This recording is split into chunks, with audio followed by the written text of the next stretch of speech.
Can you feel it? Can you feel it? It is a Wednesday. That means it's time for one thing and one thing only, supernatural news. And we're still looking for a Parashare. We got rid of the Parashare last week. Although, you know what? I do have one Parashare, but it's a candy Parashare. We'll explain that a little bit later in the program. How you doing? I'm the Cruiser, Tim Dennis. Right over there is the co-host with the most, the BCB, the big cuddly bear himself, Beer City Bruiser. How you doing, Bruiser?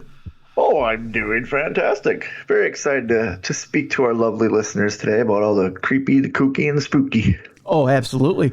Like I mentioned, we do have one Parashare today. It's a candy reference. You remember we're not going to turn away because we both like candy. That's right. That's right. You remember a couple of weeks ago we were asking people about their favorite Halloween candy. Yeah. So little stragglers coming in, and we'll answer that question from one listener a little bit later in the program as to what their favorite candy is. I'll tell you this much: I don't think I've ever heard of it before. Really? Okay. You might have. I have not. Okay. I think this came from a person who's permanently wired.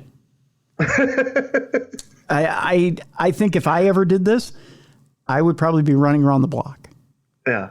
Yeah, I can't. Or imagine. a diabetic coma. Yes, or I'd be laying in the gutter somewhere, unable to move. Yeah, it's dangerous. I know that much. Big show today, Bruiser. Lots of good stories. We are focused on cryptids today, my friend. I don't know what it is about this week, but there's a lot of cryptid stories out there. Well, it's getting colder, so the cryptids are trying to find places to get in to keep warm. I think they are. I think they're trying to. They're trying to get in where they fit in and trying to find a place to sleep. Although they're active this week. Well, they're. Let's think about it. They're harvesting. They're doing what the chipmunks do, the squirrels do. Because I don't know if Bigfoot hibernates, but if he did, bears. We just had a story in True Crime, Dumb Crime Stupid Criminals about a bear stealing Uber Eats. Yeah. What says Bigfoot can't? That's true. Although my buddies are sleeping. They've been sleeping since before Halloween. Well, yeah, but they saw snow was coming and they said, "Screw this! I'm going to bed." Yeah. Yeah. So here the squirrels are in overtime. Are they?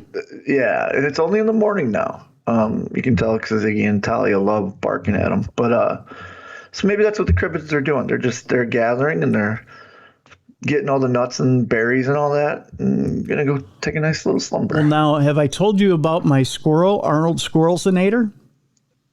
No, you haven't. Oh, this dude is jacked. I'm going to send you the video. Just between you and I, I'm going to send you the video. Okay. This dude is jacked. He is. As a matter of fact. He's a squirrelinator. He is huge. I have a video of him eating seeds from a few weeks ago. This squirrel has muscles.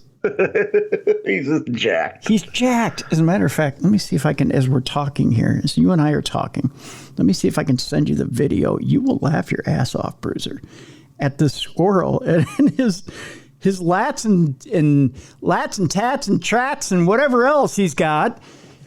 He's lifting seeds, and you'd be like, "No way, dude! That is not a squirrel. It's a squirrel." and he's little Talia's putting on some muscle. Really? She's getting pretty jacked. Mrs. Bruiser says it's fat. I said no, it's muscle. Are you taking her to the gym with you? Oh, we do walks. Do you? Yeah. Since I've been cleared to walk, we walk every day. Oh, see, that's where she's getting the muscle from. Oh yeah. Where is this little guy? I'm telling you, and so I've taken to calling him Arnold. And I'll throw him now that the boys are sleeping. I throw him seeds now, and he's is he new? Well, he's been coming around. I mean, he's been coming around during the summer, but I was trying to figure out why I was going through so many seeds. And I'm like, boy, these boys are really packing it away, right? And then I see this little guy saunter up to this huge guy, saunter up to the dish and start eating. And I'm like, that's where all my seeds are going. Look at this guy eat. I sat and watched him eat half a dish of seeds one day. Well, he's got to keep the testosterone up to keep jacked. Oh, my God, does he have testosterone, Bruiser? This kid is big.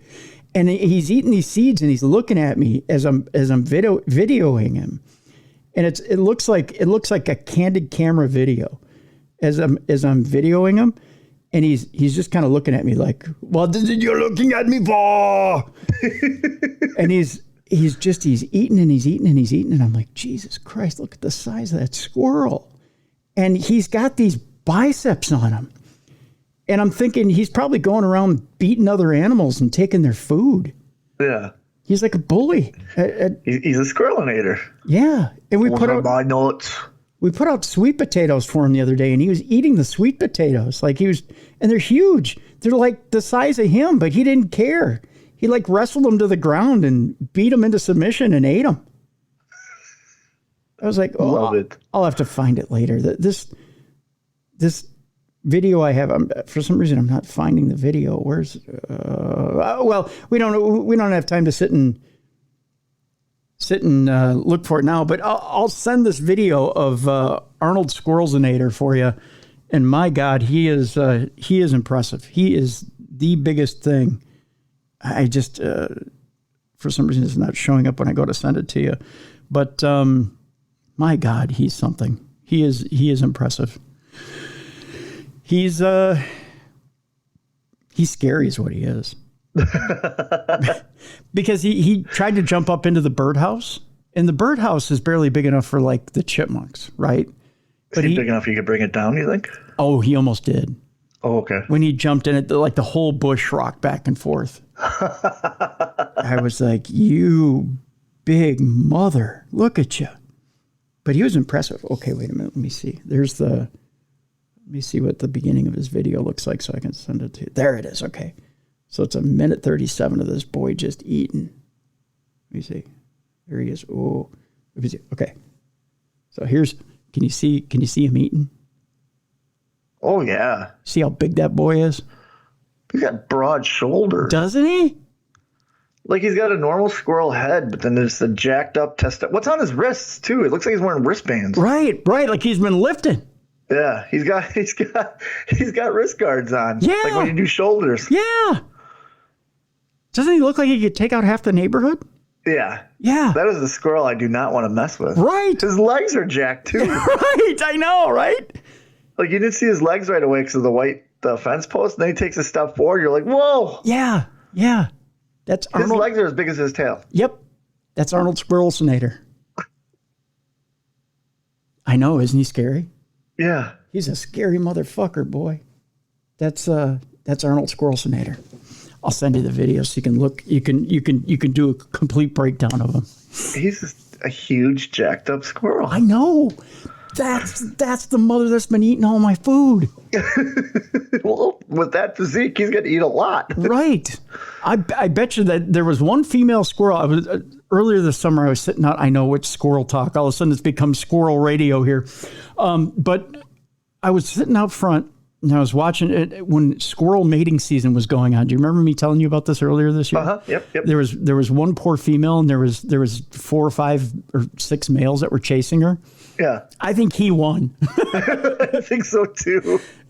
And if he was banging Next her, year it's going to be him and a little one that's just as jacked up as him. That's right. And if he won, that poor girl is bored out right now. Oh yeah. Yeah. Because she didn't live.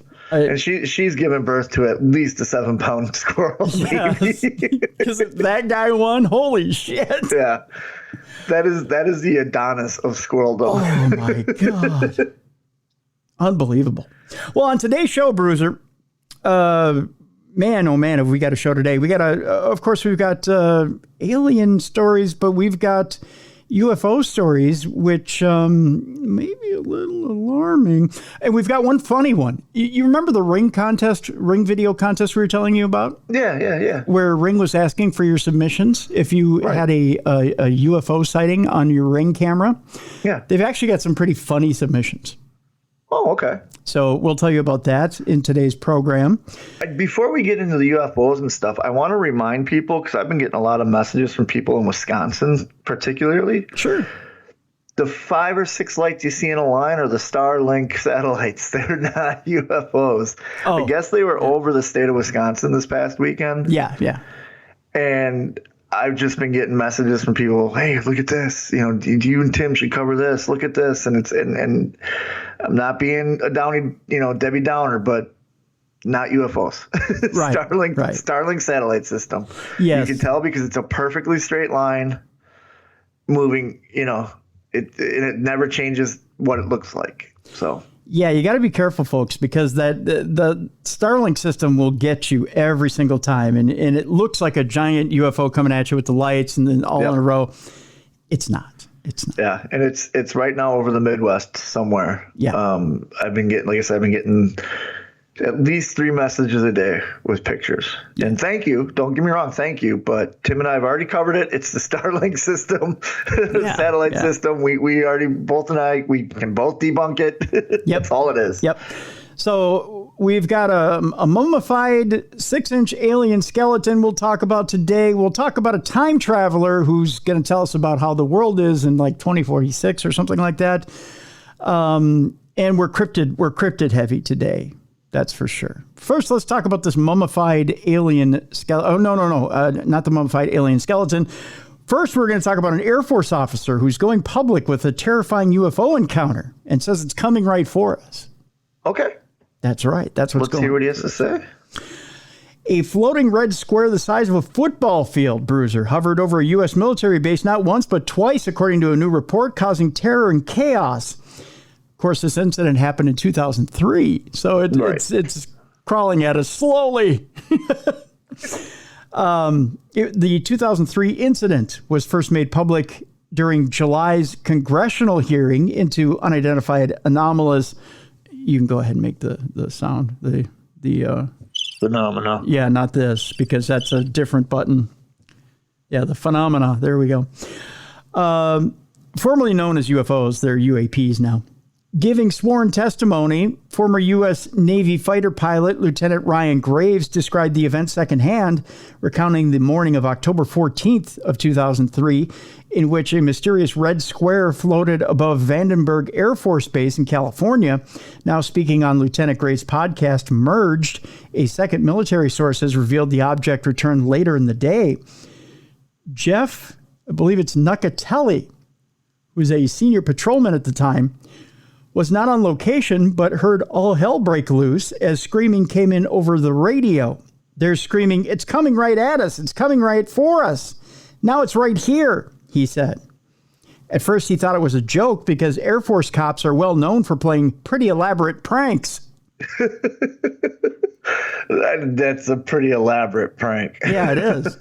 However, it quickly became clear that it was no hoax. It was hard to hear because they were screaming and they were scared, he said. This is all playing out on the radio and the dispatchers are communicating with them, trying to get more information. It's just chaos, The dispatchers are basically advising everybody to go on alert, trying to get information. By the time Mr. Nuccatelli arrived at the base, the object had disappeared and things calmed down a bit. He said, to the best of his recollection, he interviewed about 6 people about the incident alongside his superior officer. Basically, what they described was this object came in, was moving strangely, erratically. It got bigger and brighter as it came in, he said. Then it came at a high rate of speed and flew right up to the entry control point and stopped. And they all stared at it, and it just shot off.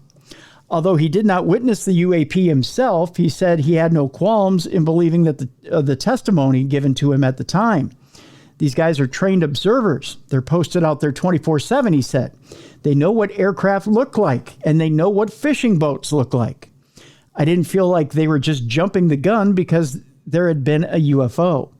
He also interviewed Boeing contractors with top secret clearances who had witnessed the first appearance at around 8:45 a.m. that morning and said they weren't playing a prank. If they did, they were going to get an armed response from people with M4s, he said. Okay. That's a nice response. Mr. Nuccatelli added that they described basically just a big square object, a flattened square the size of a football field, silently floating over the launch pad, glowing red above the base's Launch Facility 21 as a Minuteman missile site was being repurposed. Asked by Lieutenant Graves if it could have been a military test, he said, "I don't know. It could have been a test. But the military typically doesn't test technology on an active base because the potential for disaster to happen is so high. Had there been cops on the scene, they might have shot at it. So for them to test something over an Air Force base, it would just be a disaster. The base north of LA is now being leased by Elon Musk's SpaceX. So it does have a purpose and has been repurposed. Yeah. Mr. Nuccatelli added that he had already provided testimony to the Pentagon's UFO desk, the All-Domain Anomaly Resolution Office, or AARO, and that they were genuinely interested in looking into it. He said he believes that at least 80 people must have seen the floating red square that day, and he is now trying to track down more witnesses. Interesting story, cool. Bruiser. It's a very interesting story. Yeah. So again, another story of a UFO sighting over a military site, even one that's being repurposed or in the middle of being repurposed. Coincidence?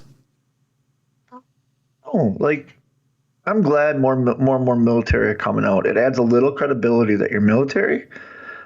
I just want to hear what more witnesses have to say. True. It'd be nice to hear from other witnesses that day. Exactly. Yeah. Yeah. Especially if it's the size of a football field. Yeah. More than one person saw it. That's true. And to see if they had any closer interaction with it would be interesting as well. Exactly. Yeah. Let's move on. A mummified 6-inch alien skeleton was really a tiny cave dweller living alongside humans. The skeleton's owner admitted he had started to worry regarding the creature's origin because of its alien-like features. This is kind of a weird story. A small alien skeleton located in a desert 20 years ago might actually be from an unheard race of mini people that lived in caves. What? Yeah. So just a race of dwarfs? Kind of, yeah. Like little tiny, mini. Yeah, like you put them in your pocket and run around with them. I have no idea. It's like little Lego people. Yeah. It's thought prior studies have identified the remains, which are just 6 inches long. They're just little. They're real tiny people. Yeah.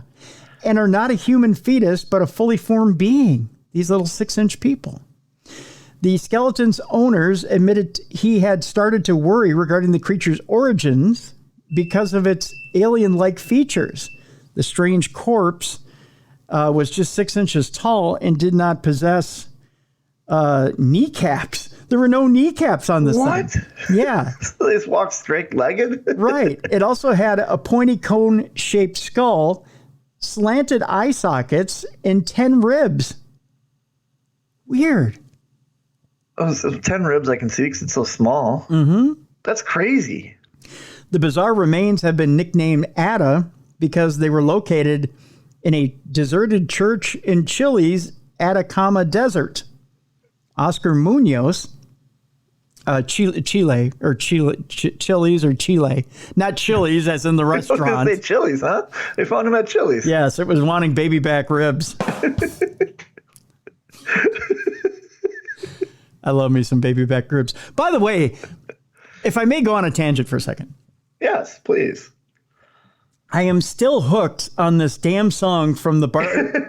You know the one that Hank the Buffalo? Yeah, every time I see it, especially on Sundays during football games, you see it all the time. I giggle. It drives me nuts. I mute it, but I giggle. Yeah, are you sitting there thinking of me going, Tim's probably at his house right now just singing away? Oh, yeah. And then Mrs. Bruiser started singing the other day. I go, you know who else is singing that? She goes, it gets in your head. I'm like, that's what he says. It does. It's right in the back of my goddamn head. It's an earworm. I was singing it all day Sunday again.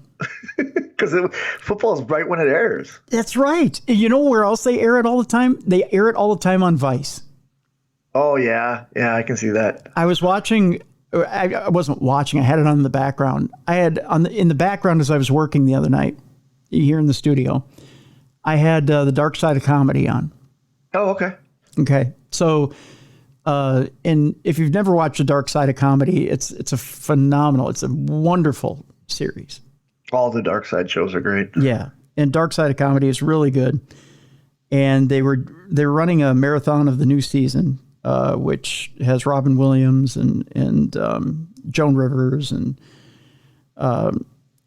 so I had it on in the background, and every other break is Hank the Buffalo from Buffalo Wild Wings. And that 15-second ad, they must be giving him free ads. I don't know. every other break was Buffalo barbecue rings, bourbon barbecue rings. I'm like, it was driving me nuts. Anyways, so I digress. It won't shut up. I'm like, stop it. I don't want bourbon barbecue rings. I don't want it. Anyways, so maybe the little alien guy, not the little alien guy, I'm sorry, little mini guy, little 6-inch guy, stepped up to Chili's and went, I want bourbon barbecue rings. No, he actually wanted baby back ribs because they don't do bourbon barbecue wings. Right. Yeah. They do a baby back. He wanted his baby back ribs. Yeah, he wanted baby back. Anyways, no, he was in Chile's, not Chili's, Atacama Desert. That's how he got his name, Atta, the little guy. Oh, and he was an attaboy. He was an attaboy. Oscar Munoz found the corpse inside a leather pouch encased in white cloth and tied with a purple ribbon. Because he loved... We're gonna put these in here because I'm done playing with them now and tie it up. It's my little action figure. Yeah. Yeah, it reminds me when I used to go to my grandmother's house. She always had a box of like the army figures, but the plastic green ones. Yeah. And then she had some that dated back that they were still the pewter and the metal, but they're all mixed up. And she'd always say, "Go clean up your soldiers now." And this is what I picture in my head: is some grandmother telling a kid, "Go pick up your soldiers," and just picking up these little people and putting them in a bag. Go pick up your attaboy. Put his purple ribbon on him. He thinks he's Prince. There was no indication as to where it had come from. Later, Mr. Munoz said to the Spanish businessman and researcher Ramon Navia Osorio Villar. That's an old joke, by the way. Ooh, I got a picture for you, Bruiser. This is what Atta looks like. Huh? Looks like he's wearing headphones. He does, doesn't he? Is that flesh still on him? I think so, probably. Wow. Yeah, he's got a little bit left on him. Yeah, cute little guy. Little meat left on the bone. He actually looks evil. He does. He looks very evil. Yeah, he looks like he wants to tie you down and walk up your nose or something. Walk up your nose. Mr. Navia Osorio now thinks the skeleton is from a small race of people who formerly coexisted with I believe this is the Aymara people in South America years ago. Recently, he appeared on the Spanish TV show Fourth Millennium and discounted the possibility it was an alien. He said to The Sun, "We received it at the Spanish Royal Academy of Sciences." Not services, that's a different Royal Academy. "And there we carried out the first X-ray and with low radiation so as not to damage the specimen. They already told us that they did not know what it was. The head was so voluminous." It is a voluminous head. It is a very big head, yeah. Compared to the body. I mean, it's only 6 inches. Yeah. And the head is half of it, at least. It's 3 inches of head, 6 inches of body, if you know what I mean. Hey, now. You always want, if you got 6 inches right there in your hand, you want 3 inches of it to be head. You know what I'm saying? Exactly. You want the tip to be at least an inch. Maybe that's what the guy was showing at Target in their true crime. Oh, yeah, dumb crime, stupid criminals. Like, that wasn't my wiener. That was my 6-inch attaboy. My 6-inch attaboy. No, officer, I swear to God, it's my 6-inch attaboy. Sure it is. You can name it whatever you want, sir. You're going to jail. My 6-inch attaboy. That's what I'm calling it from now on. Your 6-inch attaboy. Yeah, I'm going to call it my 6-inch attaboy. Yep, perfect. Hey, honey, I really like it, and I think we've gotten to the point in our relationship now where you can touch my 6-inch attaboy. Just saying. The hands were so elongated, it had no kneecaps. The clavicle was more triangular than that of humans. I started to worry, according to Mr. Navia Osorio.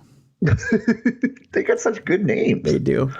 Some of his colleagues categorically stated that Atta was not a human fetus. He said, "How could it be a fetus? It had calluses on its feet. Maybe it was running through your womb all night. Maybe it just kept kicking its mom constantly. Yeah. Let me out, let me out. Let me out, let me out, let me out. I'm a 6-inch attaboy." Boy, if you left your 6-inch attaboy inside her that long. Anyways, the creature was not extraterrestrial. It was terrestrial. He went on to say the researcher believes Ada does not come from outer space, but rather coexisted with humans many years ago. So it's from here. So it's here, yeah. Yeah. So is this a new species of human? I guess. He explained there were very small people who lived in caves and only came out at night, like leprechauns. Maybe that's where the folklore of leprechauns and elves and all that came from, is these guys. Maybe. So instead of, this St. Patrick's Day, instead of celebrating leprechauns, we'll celebrate attaboys. It sounds like a drink, like a little small short beer. How about an attaboy? I'll take an attaboy.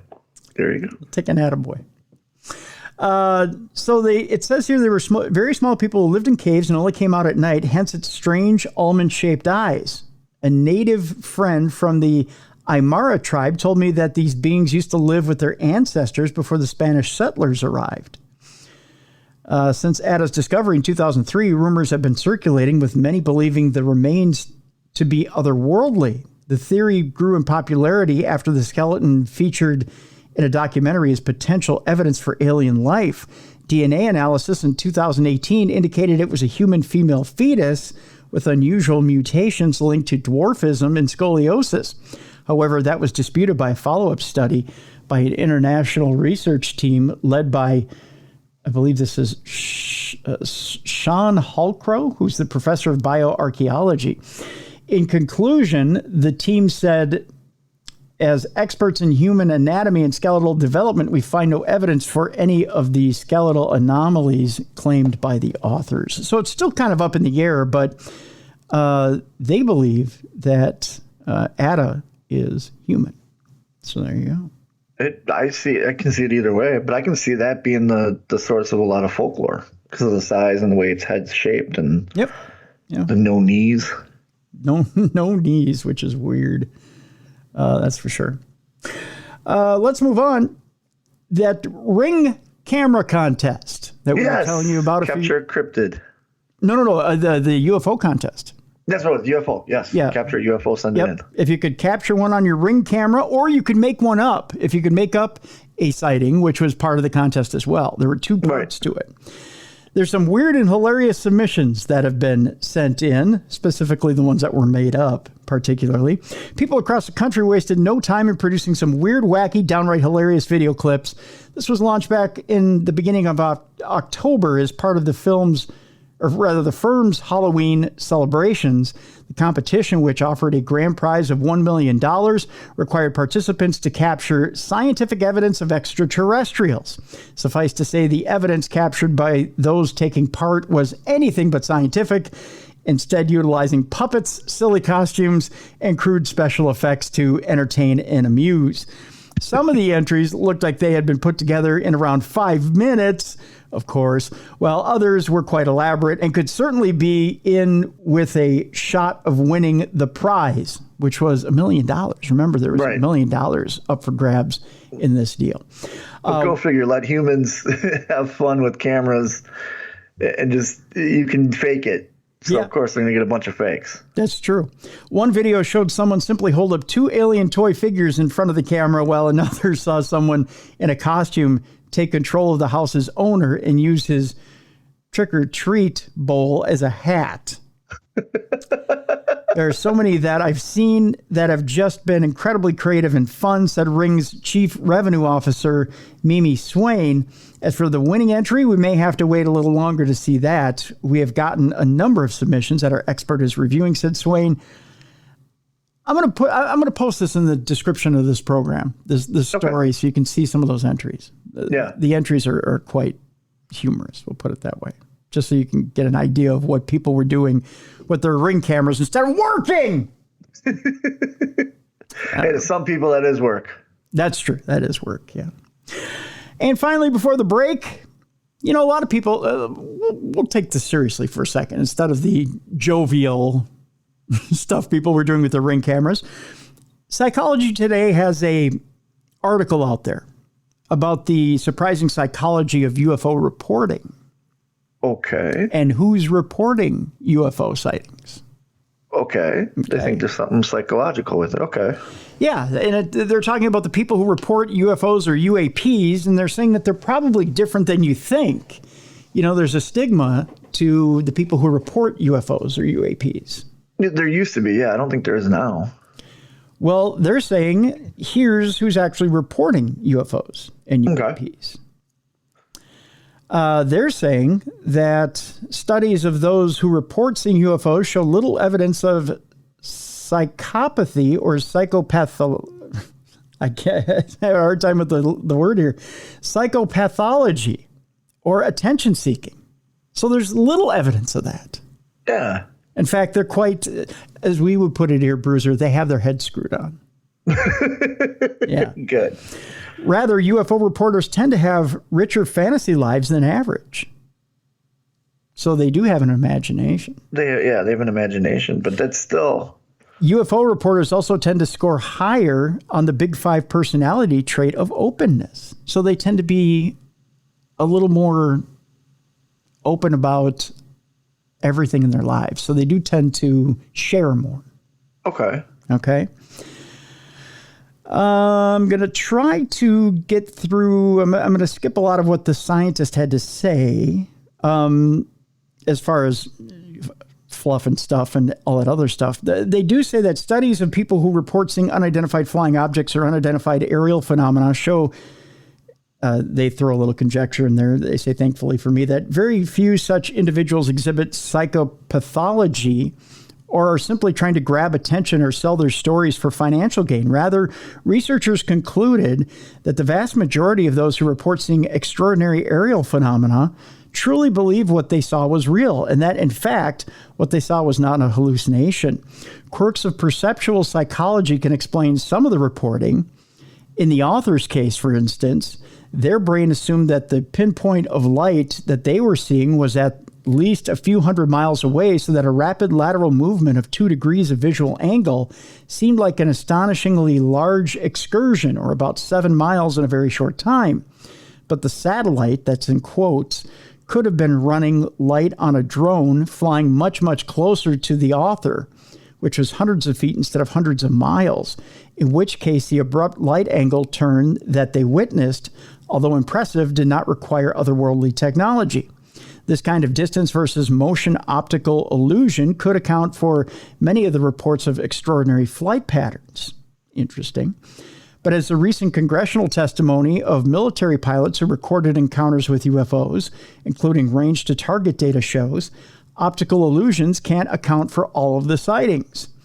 Putting aside for the moment the possibility that UFO reports truly describe either alien or advanced human technology, so that the answer lies not in psychology, but in cosmology or technology, what other psychological factors correlate with UFO reporting? Well, one psychological correlate, according to Gao in their article Fantasy Proneness or Other Psychological Correlates of UFO Experience.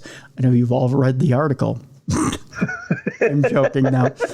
Is a tendency of reporters to have a rich fantasy life than those who do not report UFOs. This doesn't mean, according to the study's authors, that UFO reporters make up their encounters, only that such individuals often have had a more vivid and frequent fantasies than the general population. Other factors that correlated with UFO reporting was the Big Five personality trait of openness, suggesting that UFO reporters were less likely than others to discount their experience as somehow routine or normal and remained open to the possibility that something truly extraordinary had happened to them. So why does it matter, Bruiser? I don't know. Tell me why. It says the last point about openness brings up an issue much larger than UFO reporting. How we process unfamiliar and unexpected information, and how we view people who hold exotic beliefs or ideas that diverge radically from our own. The history of science shows that before the fact, the biggest breakthroughs seem outright nuts. Right? Yeah. For instance, those who theorize continental drift, the asteroid extinction of dinosaurs, the fact that bacteria causes ulcers, or that mass and energy warp space-time or general relativity were considered fringe wackos until their important theories were ultimately proven correct. right? Yeah. Okay. Due to a psychological process called perceptual assimilation, in which we unconsciously transform extraordinary experiences into ordinary familiar ones, most of us can't or won't grasp such earth-shattering ideas. This means that we are prone not only to discount our own experiences of the extraordinary, but also to discount, if not denigrate, the extraordinary experiences and ideas of others. So whether it's the exotic technology of UFOs or other paradigm-shifting discoveries, we are likely to be much slower than we ought to be to acknowledge and act upon unexpected, unfamiliar phenomena. Some would argue COVID fell into this category, and the filmmakers behind Don't Look Up assert that climate change is another example. Okay. Get where this is going? Yes. Okay. So I don't have to go any further then with the article. But that's what the author of the article is pointing out when it comes to UFO reporting. That these people are one step ahead of other people in society. Because of their openness. Because of their openness. You got it. Let's take our break. When we come back, boy, have I got some stuff for you on the AI front.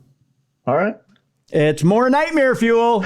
Some terrifying, terrifying nightmare fuel. That was very Oprah of me. It's more nightmare fuel. And you get nightmare fuel, and you get nightmare fuel, and you get nightmare fuel. That's right. A woman has become the ultimate cyborg. Oh, God. We'll tell you about it when we come back. Also, we go cryptid crazy. Yes. In the second half of the program, we're focusing on Bigfoot. We're focusing on the Loch Ness Monster. And we might be getting a little jiggy with the Loch Ness Monster, if you know what I mean. Really? That's coming up after the break. It's a Supernatural News and Parashare Wednesday with a Bruiser and a murder.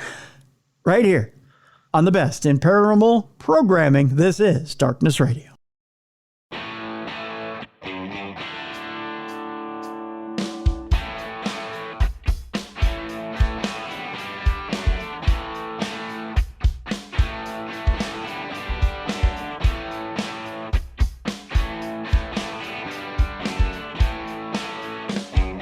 Welcome back to the best in paranormal programming. This is Darkness Radio. I'm your host. Over there's your co-host. It's a Cruiser and a Bruiser taking you home on a Wednesday. We got sunny skies. It's a little bit cool out there because it's the fall. We're working our way into winter. And of course, when we're talking winter, we're talking Edgar Winter. We're talking Boston. We're talking Van Halen. We're talking Rolling Stones. We're talking much more. We're taking you home on a Wednesday. And of course, if we're taking you home on a Wednesday, we're talking about Nightmare Fuel. We're talking about...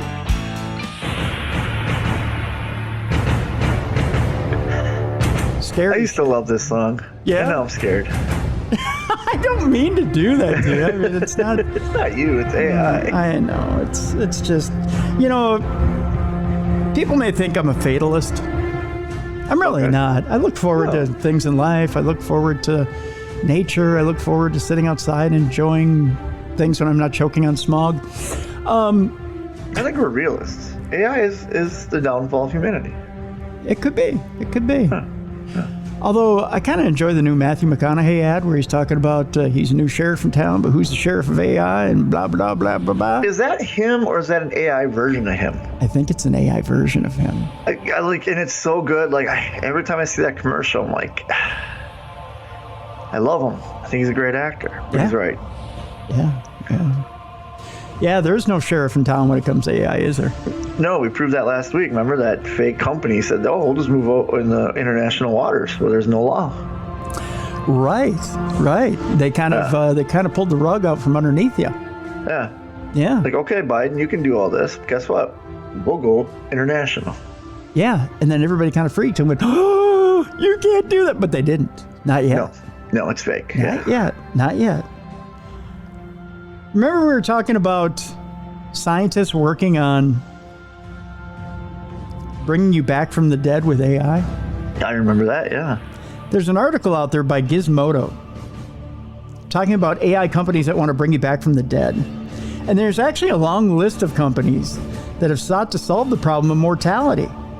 There's AI startups out there that are well positioned to succeed where others have failed. It's kind of a scary article. I'm not going to lie. It sounds like a scary article. There's companies like Hereafter and Deep Brain AI that are using the same underlying tech employed for deep fakes and chatbots in order to create digital replicas of people before they die. These replicas use data and personal memories provided by the soon-to-be deceased human to create convincing copy. Others, like those at the transhumanist group Digital Immortality Now, are similarly developing methods and protocols to properly log and collect data, which they say could one day be used by an advanced superintelligence AI to digitally resurrect a deceased person. It's terrifying. Separately, Bruiser... Especially if you don't know they're going to do it. Can you imagine just walking along and there's your deceased friend? Like, what the hell? Yeah. Separately, advances in shockingly lifelike robotic systems hint at a future where those digital replicas would have a body they use to move around in the world.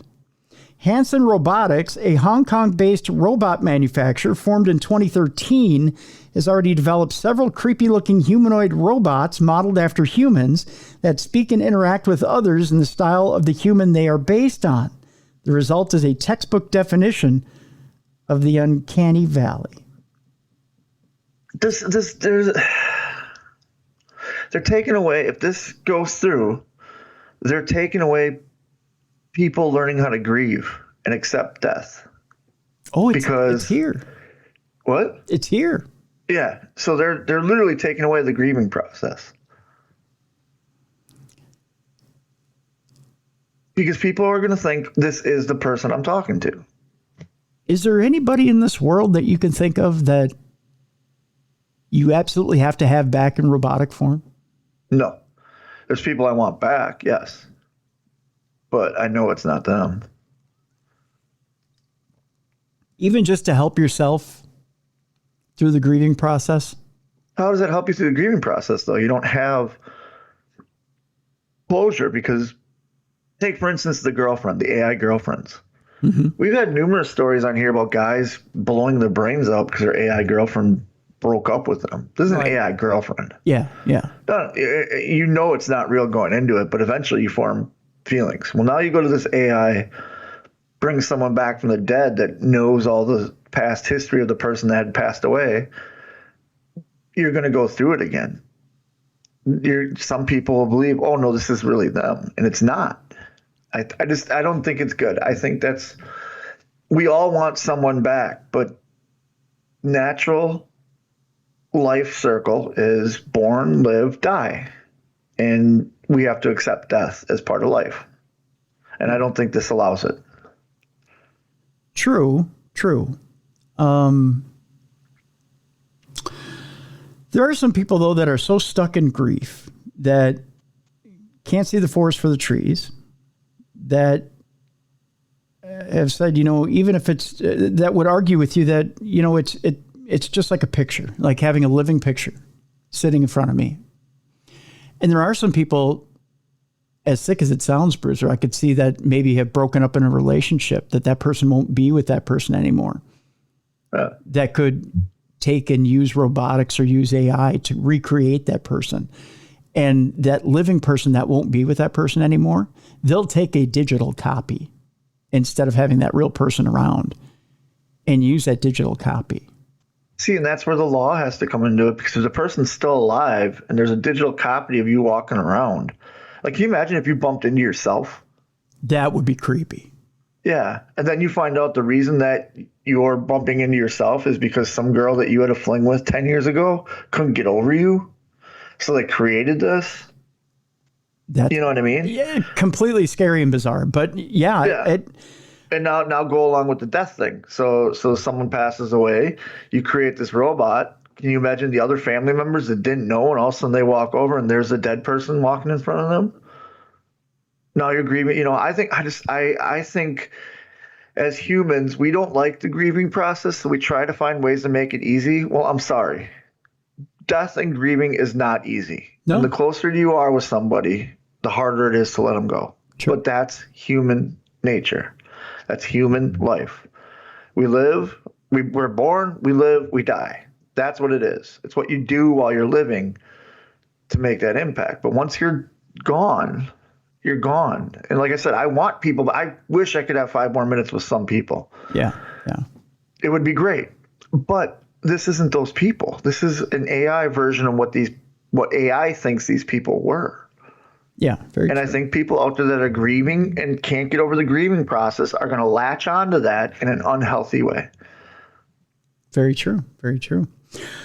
Well, one woman has started the process of immortality. Okay. We're going to meet the world's ultimate cyborg. A California woman has 52 implants, Bruiser, in her body that allow her to open locks and turn on computers, while one even causes her hand to vibrate. Jeez. Yeah. Truly a $6 million woman. Yeah. Anastasia Sin, SYNN, is a biohacker, magician, and widow of the amazing Jonathan. Remember the amazing Jonathan? Oh, yeah. Have you seen that documentary on him? It's very sad. I've seen parts of it. I haven't seen all of it. Him smoking the crack and stuff. And, Yeah. And it's sad because he's such a talented comedian. Yeah, he was. She's now officially the woman with the most technological implants in the body. California performer Anastasia Sin has now, wow, you think of it, thinking of one metal chip implanted under our skin would be more than enough. But imagine 52. Okay. Anastasia Sin has done just that, and in the process got her name in the new book of Guinness World Records. Functions of her 52 implants including opening locks, finding metal objects, calling phone numbers, and performing magic tricks, while one in her hand even vibrates. Sin is a magician, stunt performer, and biohacker, someone who makes alterations to the body with technology to make life easier. She said, "I can officially announce that I'm the world's most technologically implanted human. Since it's a first, they had to create a new record category." This is just frightening. Yeah, it is. Ms. Sin's insertions include the largest magnet ever implanted into a person. You got to think that there's cancer risks. It has to be. With that much. Well, that's got to throw off her health because magnetism is so much with your health. Well, just the effect on the brain alone. Exactly, yeah. Yeah. So there's the largest magnet ever implanted into a person, as well as a sound transmitting magnet implanted into the tragus of her ear. That can't be healthy. No. The largest is 2.5 inches across and a 1/2 inch thick, and its twin is in the other arm, she said. Her most used implant is a chip in her hand that opens the front door to her home. God. So she's got the force. Yeah, essentially. About half of her implants are microchips, which she programs to give herself heightened senses and abilities, such as opening locks and turning on computers. Others are magnetic and give her a sixth sense, such as feeling live wires behind a wall and whether or not a transformer or power box is receiving power. Again, this can't be healthy. That would terrify me. Yeah, can you imagine all the EMP she's bringing into her? Yeah, she's going to die of cancer. It's going to happen. She says, "I can tell you if your microwave is leaking too much radiation. My hand vibrates." Yeah, see, so you're sucking up the radiation is what you're doing. Yeah. Finding someone's lost earring backing has also come in very handy throughout the years. Her implants also allow her to perform magic tricks and memorialize her favorite pastimes and her late husband, the amazing Jonathan. Dubbed the Freddy Krueger of comedy, he was famed for his gory tricks, including appearing to swallow his own eyeballs and skewering his own tongue. I remember those tricks. You remember? I remember them. Yeah, they were funny. Yeah. The chip over my heart, when scanned, will play our wedding, Ms. Sin says. Okay, that's kind of cool, but still, yeah. Yeah. I got a weird picture to show you of her here in a second. The one on my left wrist calls my daughter's phone, and the one on my right wrist calls my husband's phone. To become the record holder, she had to provide a list of what they do, have an x-ray to show where they were, and demo each of them. Although 52 implants sounds like more than enough for anyone, Ms. Sin, who is originally from Canada, is still not finished and hopes to add more to her collection. She said that she'd like to put on a near-field communication scanner, NFC scanner in her leg and NFC tags inside playing cards. In a game of poker, she'd be able to run the cards over her leg to read them with her eyes closed without other players knowing what was going on. So she wants to cheat at cards. She wants to cheat at cards. Yeah. I love how she doesn't want to use this for good at all. She just wants to cheat at cards. Right. The computer would scan the card and know it was a queen of hearts, send that information to my phone via Bluetooth, which would then send that information to the Bluetooth hairpiece that would vibrate the magnets in my ears, she said. Ms. Sin is part of the global community of biohackers who make the enhancements to their body and often meet up at conventions to admire each other's implants. One astonishing example is Neil Harbison from Spain, who has an implanted antenna hanging over his face that lets him hear colors as different musical frequencies. Why do you need to hear colors? Just look at them. It's a good question. Oh, look, there's a blue. Oh, look, that's a lovely shade of red. Yeah. Meanwhile, I don't need to hear do, do, do, do, do, do. Oh, it's green. Okay, cool. Just look at green. Meanwhile, one U.S. YouTuber removed the RFID chip from the key to her Tesla car and had it implanted into her arm to make unlocking the vehicle quicker. How is it? Oh, my gosh. Sorry. So you saved 1 second. Good for you. One of the original biohackers was British engineer Professor Kevin Warwick, who got a chip in his arm to turn on the lights of his lab with a wave. It's called the clapper. Just use the clapper. Yeah, I know. They have original ones now in Star Wars. Yes. But the practice is highly controversial as many perform operations without proper medical assistance, leading to complications such as nerve damage and long-term pain. According to Ms. Sin, her modifications were surgically performed by a nurse and an underground do-it-yourself surgeon. Oh, Jesus.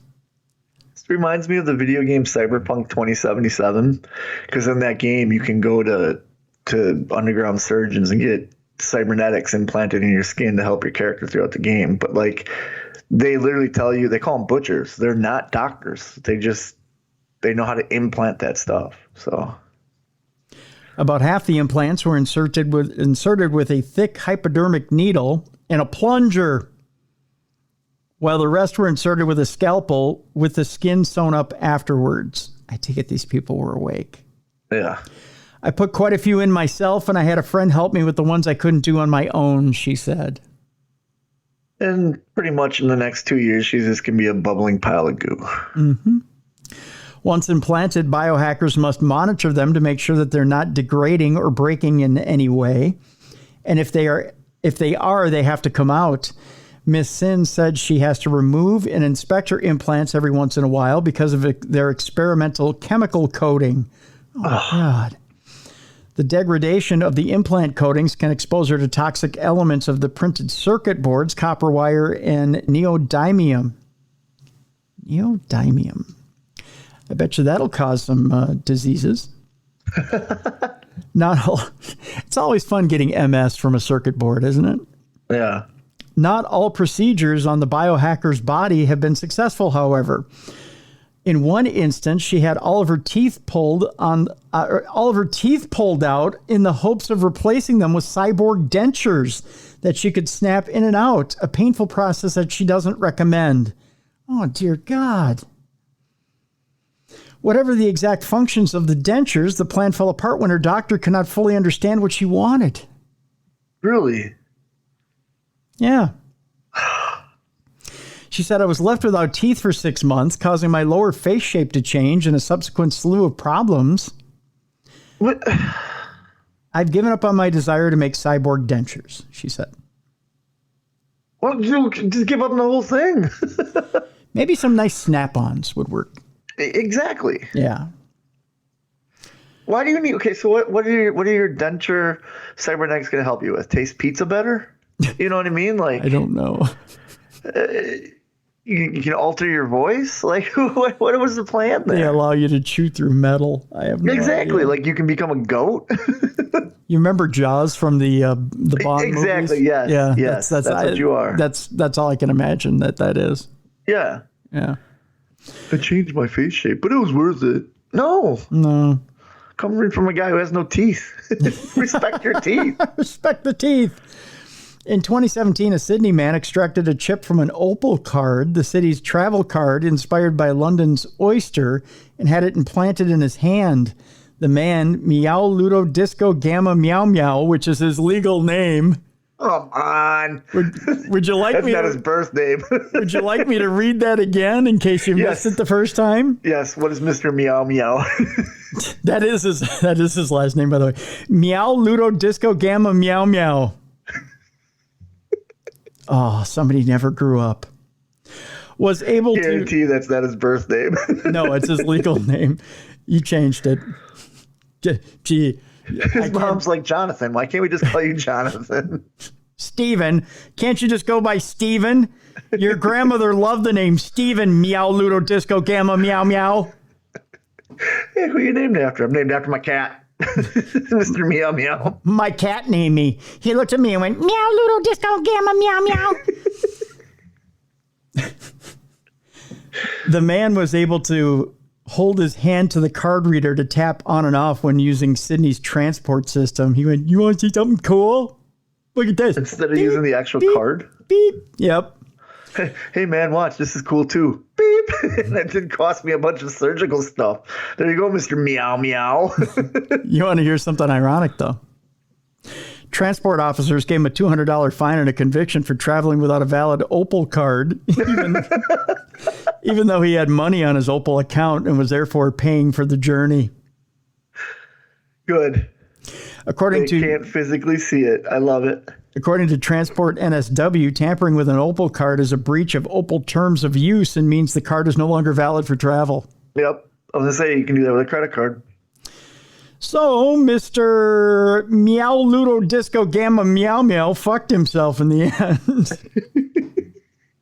In June of 2018, Meow Meow successfully appealed against the conviction, however, although he was still made to pay the $200 fine and $1,000 in legal costs. He paid it in Meow Mix. He paid it in kitty litter. I'm kidding. In an interview outside the Sydney court, he said this whole case wasn't about the money. It was about whether I was in the right to do what I was doing. I don't think I broke the Opal system in any way that what meant I should have been fined. He also said he now travels with an Opal card and that the chip was still embedded in his arm and was no longer working. So he's got a useless chip in his arm. Yeah. Which he licks on occasion. Meow meow. I'm cybernetic. It doesn't do anything, but I'm cybernetic. You think he was a big fan of Mr. Rogers? Meow meow. I load the chip in my arm. Meow meow. By the way, our friend Brad Meltzer has a new book out. I Am Fred Rogers. Really? Yeah. He read it at the White House. Really? Yeah. How's that? Talking about doing big things. The documentary was really good. Mm-hmm. I thought it was great. And we're looking at trying to get Todd Goldberg on the show, who's best buds with Brad Meltzer. He's been on the show before on Dumb Crime, Stupid Criminals. Yeah, on True Crime Tuesday. Okay. So we're looking to get Todd back on because he has a brand new book out as well. So there you go. One more of these horrible nightmare stories for you, and then we'll move on. I'd like to thank our audience. Actually, 2 of our audience members sent this story in, evidently because they just want to frighten me even more. They know we hate AI. We go to South Korea, Bruiser, where a man was crushed to death by a robot that mistook him for a box.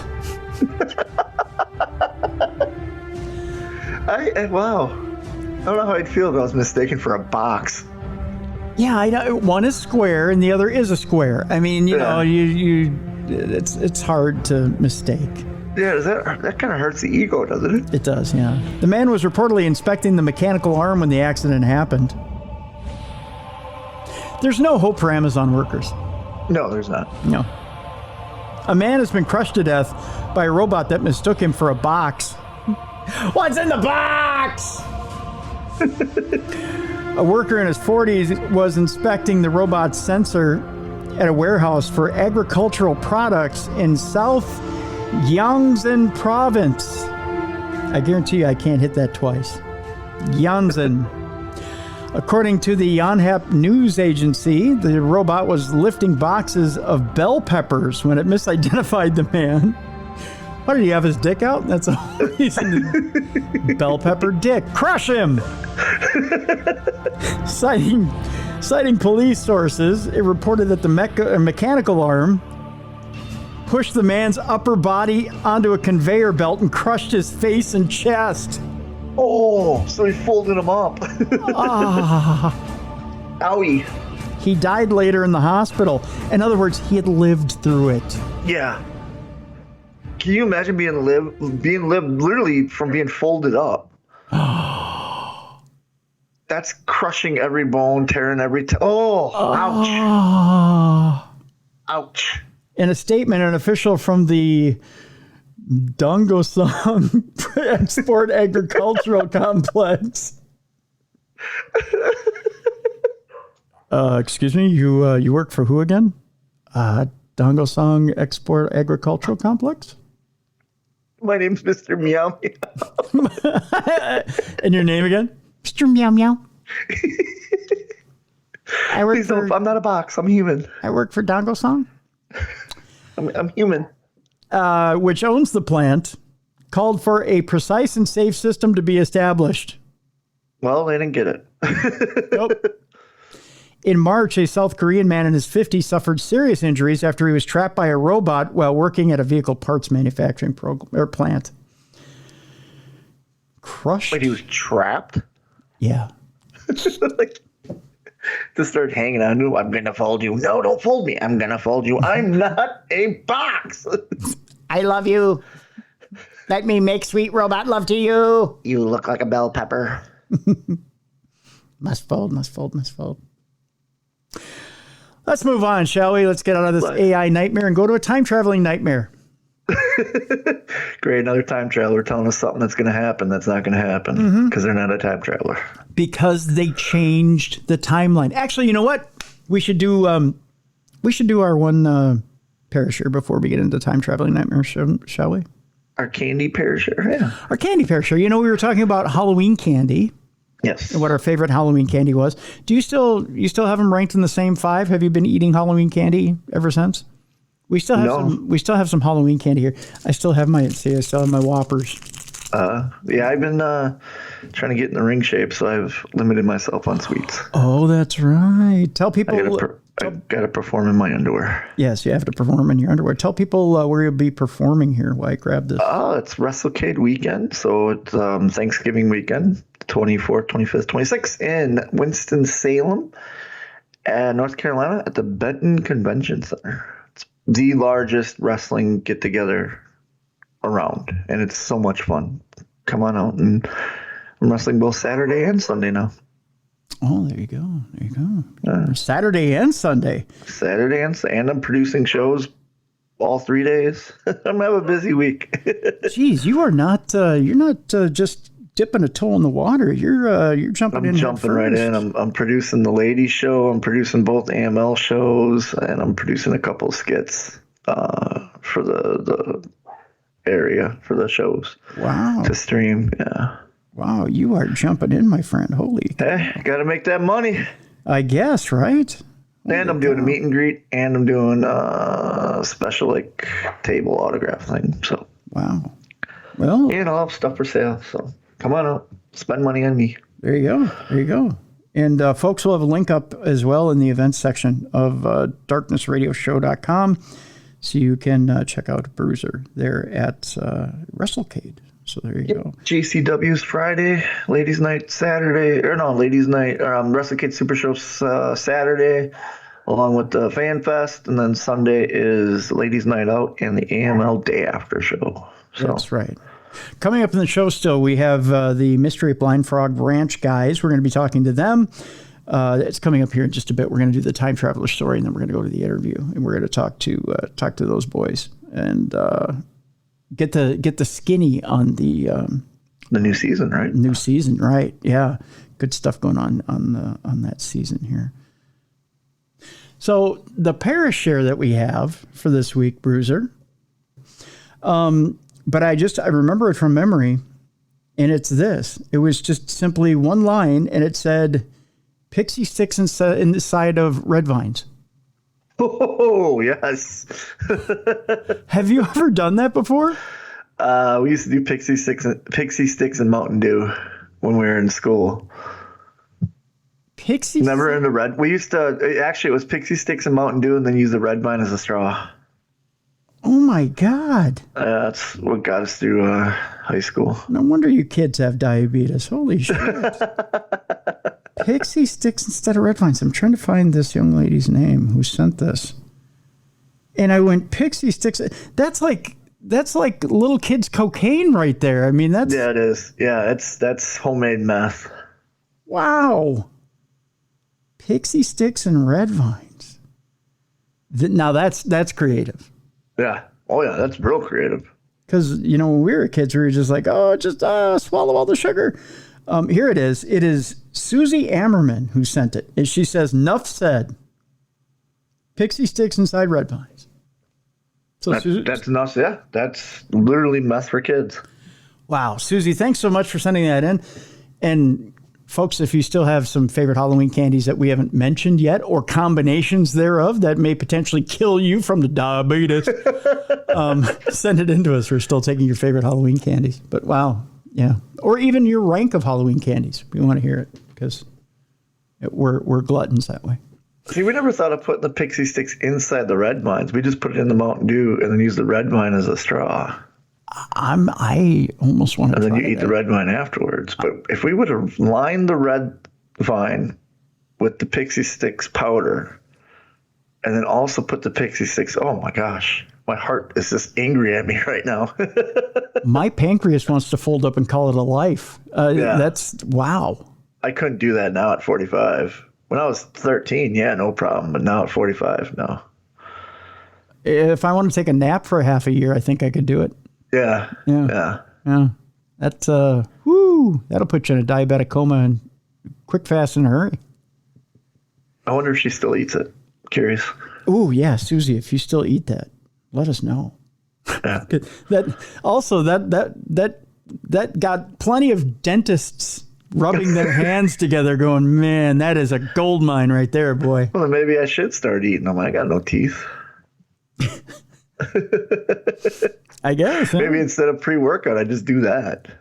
Boy, you could lift the gym. I'm talking what if I add my pre-workout to it? Oh, there you go. Just throw that inside your pre-workout shake. Yeah. Grind up the red vines and throw in the pixie stick and then run around the gym 18,000 times. Wow. That's the fastest mile I've ever had. It would be. Wow. Pixie sticks inside red vines. There you go, kids. If you thought you were hyper before, try that. Yeah. Yeah. All right. Well, let's read this story, and then we'll get to the boys from Blind Frog, and their interview, which we conducted a little earlier today. Yeah, I know you kids are like, "Oh, we're gonna do it live." No, we're not. No, it's recorded. Everything on our show is recorded. You know why? Because we like doing stuff in a couple of takes. No, I'm kidding. Because we are not professional. No, I'm kidding. No, because the boys had a certain time. I find that you're more professional if it takes more than one take. Really? I've learned that through wrestling. Yeah, because I used to pride myself on one take promos and done. Then when I learned in Ring of Honor, dude, film a couple because you never know when your best one's coming, and then you can choose. And I was like, okay, that's true. So that's what I do now. True. Hey, call me One Take Johnny. No, I'm kidding. Joking. It's better than One Pump Jim. Oh, yes. Yeah, you're right about that, boy. Ha. Okay, so this time traveler from 2671. First of all, I don't believe anybody comes from 2671. I don't either. No, but this guy claims it's from 2671. And of course, when he needed to talk to the masses, he went straight to TikTok. Well, that's what you do. Yeah? That's what you do. You time travel and you find TikTok. Because he was going to reach the masses at TikTok. Exactly. He knows. He wants those trending. He wants a trend and he wants those followers. That's right. Yeah. The time traveler from 2671 claims to know when worst natural disasters will hit in 2024. okay, so when you're going to reach the people who can do the most about these natural disasters, you go to TikTok. Because all government and weather officials Yes, are on TikTok. Wasn't that just banned on all government phones? Yes, yeah. Shouldn't he have known that if he's from 2671? Oh, yeah. Shouldn't that have been covered in the research in his history books? Yeah, well Okay. yeah. I'm just checking, That's like if I go back to 1692, I'm not going to claim I'm a witch. Because I know what happens at that time period. Right. You're not getting on people's crystal balls and scrying pools. Exactly. And going, hey, witches. Yeah. Yeah, you're probably doing the research. A TikToker who previously claimed to be a time traveler from the year 2671 said he knows when the world's worst natural disasters will strike over the next 12 months or so. Eno Alaric, who is also known as @Radiant Time Traveler on TikTok, look him up by name. So he just flaunts that he's a time traveler. Yeah, he doesn't hold that. Because that's what you do when you time travel. That's right. Has gained more than 26,000 followers for posting warnings about supposed future events. I think we should go find out how accurate he is. Yeah. The creator has previously issued warnings about twin planets colliding with Earth. Yeah, that happened. Alien visitors. Oh, this is that jerk who said people just disappear. Yeah. On that one day, and you and I looked, and no one disappeared. Yeah. Then there's the people that were falling from the sky. Remember when it? Yeah. Remember when it rained people? Yeah. Never happened. Alien visitors. Remember when they came? I remember that. Oh yeah. Yeah. And even the I saw it on TikTok. Yeah, and the start of World War III. Remember when that happened? Oh yeah. Yep. That was on TikTok. Yeah. Okay. Well, none of that happened. Now, the self-proclaimed time warper has issued 4 warnings because he got to be able to hit one of them, right? Yeah, he's like, yeah. even Rob Deere hit 250 one year, right? I was gonna say at least Nostradamus hit 1 or 2 things. Yeah. So he's issued 4 warnings about supposedly impending mega natural disasters. The claims include a 750-foot tall mega tsunami. Hold your breath, everybody. And a 17-mile wide tornado. Okay. Do you smell that? Do you smell that, Bruiser? Smells like shit to me. Yeah, and we're all wading through it. The TikToker posted a video along with the words, "Attention!" in big capital letters. "I'm a real time traveler. These are the world's these are the worst natural disasters to come in the next 6 months. In my time, 2024 is considered the worst year in history in terms of natural disasters." Oh, okay. All right. They warned about the first ever F6 tornado. There's no such thing as an F6 tornado, but okay. There is now, because Mr. Time Traveler said it happened. It was recorded forming on February 17th. So you know what happens on February 4th? That's not even tornado season. I know, but This guy's seasons are wrong. global warming and change, and so on February 14th, you get this going. Yeah, baby. Come on, we're gonna rock it, because on the 17th we're all dead. So we're gonna get going. Yeah. Let me cause a little tornado inside you, girl. Anyway, so, and then you get that moving. And then on the 17th, a different type of swirl happens. we all get, because it'll be 17 miles wide on the 17th. Get it? 17 on 17. 17, Yep. Gotcha. And it'll destroy almost all of Houston, Texas. Oh, well, see you later, Texas. Yep. Houston. Goodbye, Houston. I like Houston. Houston's a nice town, but still. Yep, but you're gone. Forget about the Texans. You're going to have a tornado and non-tornado season. Yep. Millions. Yeah, is there even tornadoes in Houston? In the upper part of Texas, yeah, there should be some, but it's not Tornado Alley. No. Millions of people will lose their homes after the disaster. Just 1 month later, a massive dust storm will hit the Middle Eastern U.S. or Mid-Eastern U.S. He added, the storm itself would last months. So we're going to become a dust bowl in the U.S., Mid-Eastern Yeah, US. it's going to be a dust bowl all over again. This guy's just going go back and redoing history from years ago. Yeah, he's recreating the dust bowl of the Great Depression. Yeah. They added April 2nd of 2024, a 9.8 magnitude earthquake called Big John, Big Bad John, occurred on the San Andreas Fault. This earthquake causes San Francisco, LA, and other cities to be in ruins. Oh, okay. Boy, this guy is just full of happy news. Big John causes a 750-foot high mega tsunami to hit the California coastline. It destroys what's left of the already destroyed cities. This is the most devastating storm in years, according to him. TikTok viewers were left divided by the claims as they took to the comments to debate over whether it could come true. TikTok user simply named Food. Who's going to show him up? That's right. Replied, if this is real, how did you survive? Oh, yeah, of course.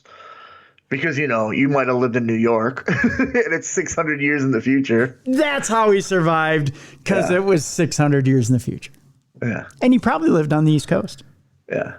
Another user, Abraham Samaniego, added, it's true, I was there, except it won't happen until 2124, so relax. Wait, it's true, I was there? Yeah, except for it won't happen for another 100 years. So this guy's a time traveler, too. So dueling time traveler comes in and... I was going to say, like... He's like, I was there. My name is Abraham, but it doesn't happen for another 100 years, so phooey on Yui. So you're wrong, 600-year man. That's right. TikToker Debs said, so glad I'm in the UK. Hope you all are okay across the pond. So we're perfectly fine. So piss off, everyone. I'll be okay over here. Ta-ta, San Francisco. Meanwhile, Logan Knight replied, 2024 is almost here, so we will see if you're right or wrong, okay? Nah. I don't know. I don't know. I'm calling him out on his other bullshit. That's what I want to know. Yeah, right. How come someone didn't call him on the other shit that never happened? Like, I'd go on there and go, what about this? You said this would happen. Didn't happen. Yeah. All right. Well, with that, see how fun it is to make fun of time travelers that aren't time travelers that think they're time travelers? It's kind of fun. I like it. I like it a lot. I'm not a time traveler, but I can predict stuff. Can you? Just as well as that guy. What do you think will happen in 2024? Oh, I think someone's going to win a World Series. Someone's going to win a Super Bowl. Ooh. I think, you know what? I think there'll be fireworks on 4th. It's going to be hot. The winter's not so cold. It's going to be mild. Oh, my God. The controversy, the controversial things you're saying right now. I know. Not a time traveler. I just know.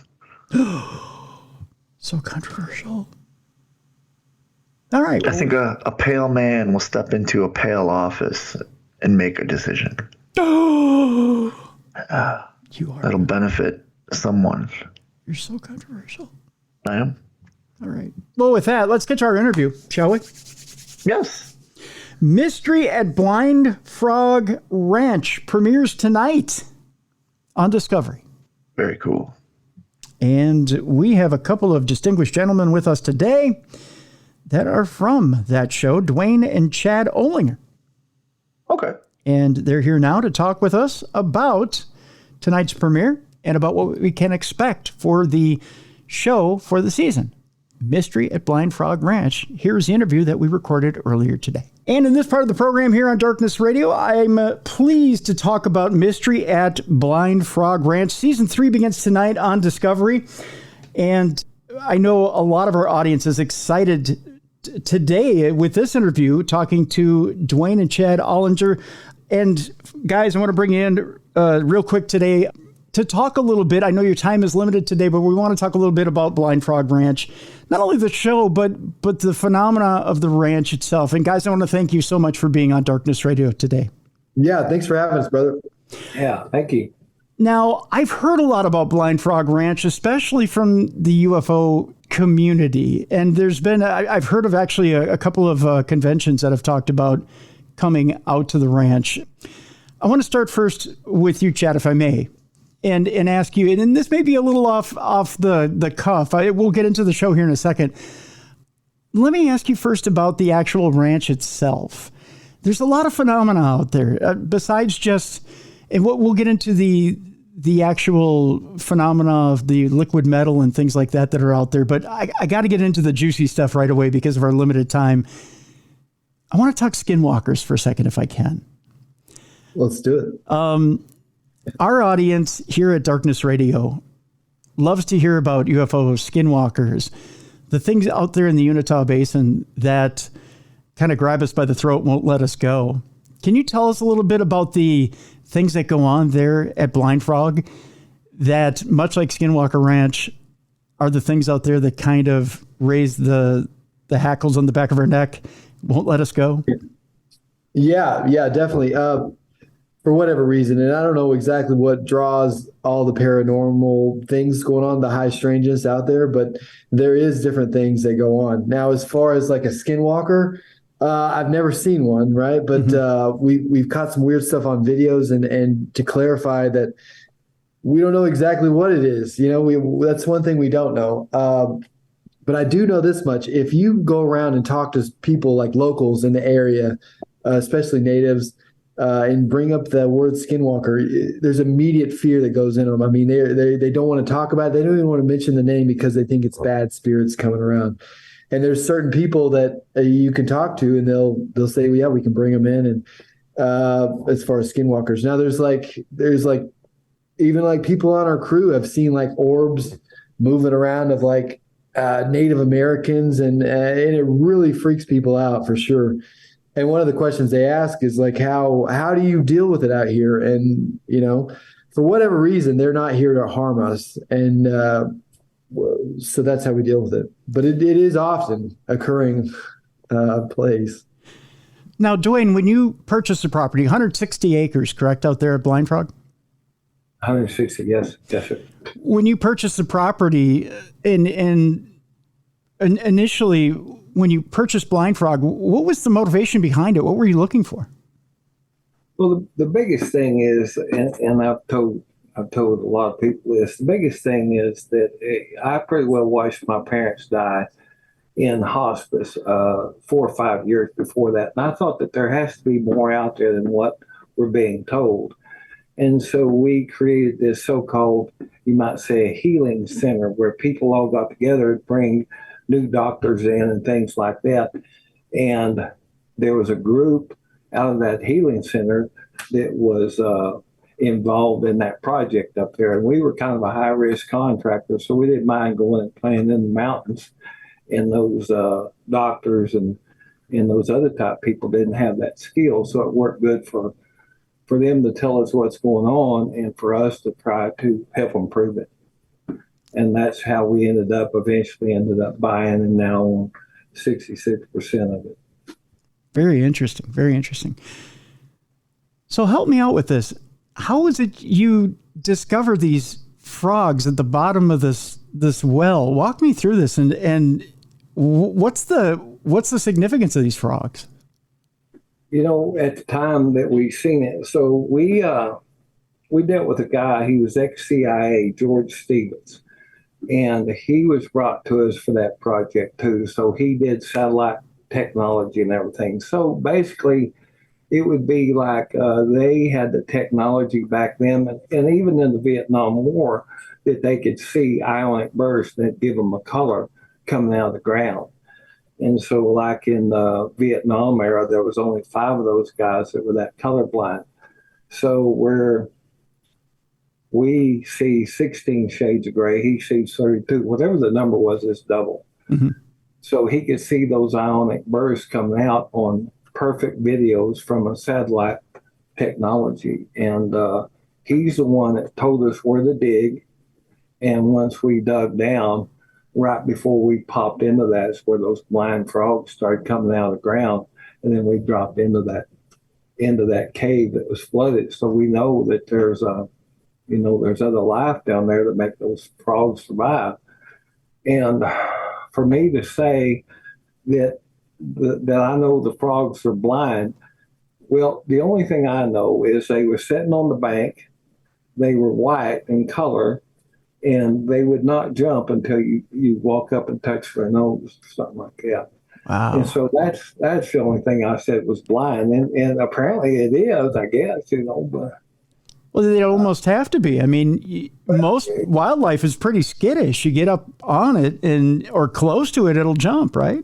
Oh, yeah. And there's more coming out of that pond now. So we can't get into that, but it proves the point of what we found out about other life, too. Right. Now, Duane, I have to ask you, before you purchased Blind Frog Ranch, obviously you probably heard about Skinwalker beforehand, or was it something where you purchased the property and Skinwalker was a myth? Were your neighbors over there a mystery to you, or was it something that was known to you? The biggest thing about what we did out there was we went up there to run equipment. So there's so much of this stuff that I didn't get. I didn't get. Until I saw what I saw, I was just shocked. And after that, once it hooks onto you, you can't drop it. So but it's been a wild ride, I'll tell you that much.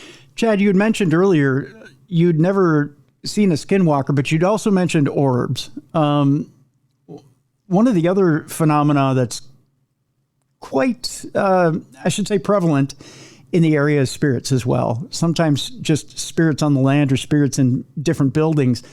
Do you find that prevalent on your property as well, that you just have strange spirits, whether it be native spirits or other spirits that are around the ranch? And if so, what kind of spirits are you feeling that you're dealing with? 100%, 100%. And like my dad was saying, I didn't believe in any of this stuff until I got around it. And whenever you experience it, you won't ever forget it. And but for whatever reason, and we know there's artifacts of a lot of natives that were there, who knows how long ago. We have artifacts from the 1600s all until, hundreds of years ago. But for whatever reason, there's a lot of spirits that are native, and the people that have seen orbs say it turns into like a Native American chief running, and then it turns back into orb. And I've camped out there countless nights, and there is a presence of Native American spirits. It's hard to explain it, and it's hard for people to believe it, but it is true. And if you don't believe it, I'll show you. And that's the thing. That's where people stop believing. They're like, I don't believe it, but I also don't want to experience it either. So you won't. The setup for this season is quite intriguing. I mean, not only have you found a box, and it's a Mayan box? Is this correct? Well, there's different theories on it. We don't know exactly, but one thing is we just don't know. Which, if you think about it, I mean, now I have friends that are archaeologists that have toured Egypt and have said that they've seen hieroglyphs of Mayans handing beads to Egyptians, which blows my mind, because how do Mayans get to Egypt? But to think that Mayans got all the way to Utah blows my mind. If that's a Mayan artifact. What kind of beads were they talking about? He just said beads. If you go to Elephantine Island in Egypt, which there's only certain tours where you can get on. Actually, I can give you the name on air. Timothy Hogan is who we interviewed on air. Timothy Hogan does tours, Saba tours, that will take you to Elephantine Island, which is closed off by the Egyptian government, but you can go with him on these tours.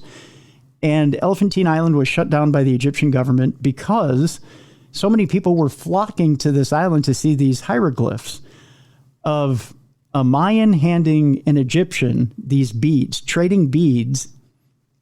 There's no explanation as to how a Mayan gets to Egypt to trade beads. Right. I mean, it's mind-blowing is what it is. Right.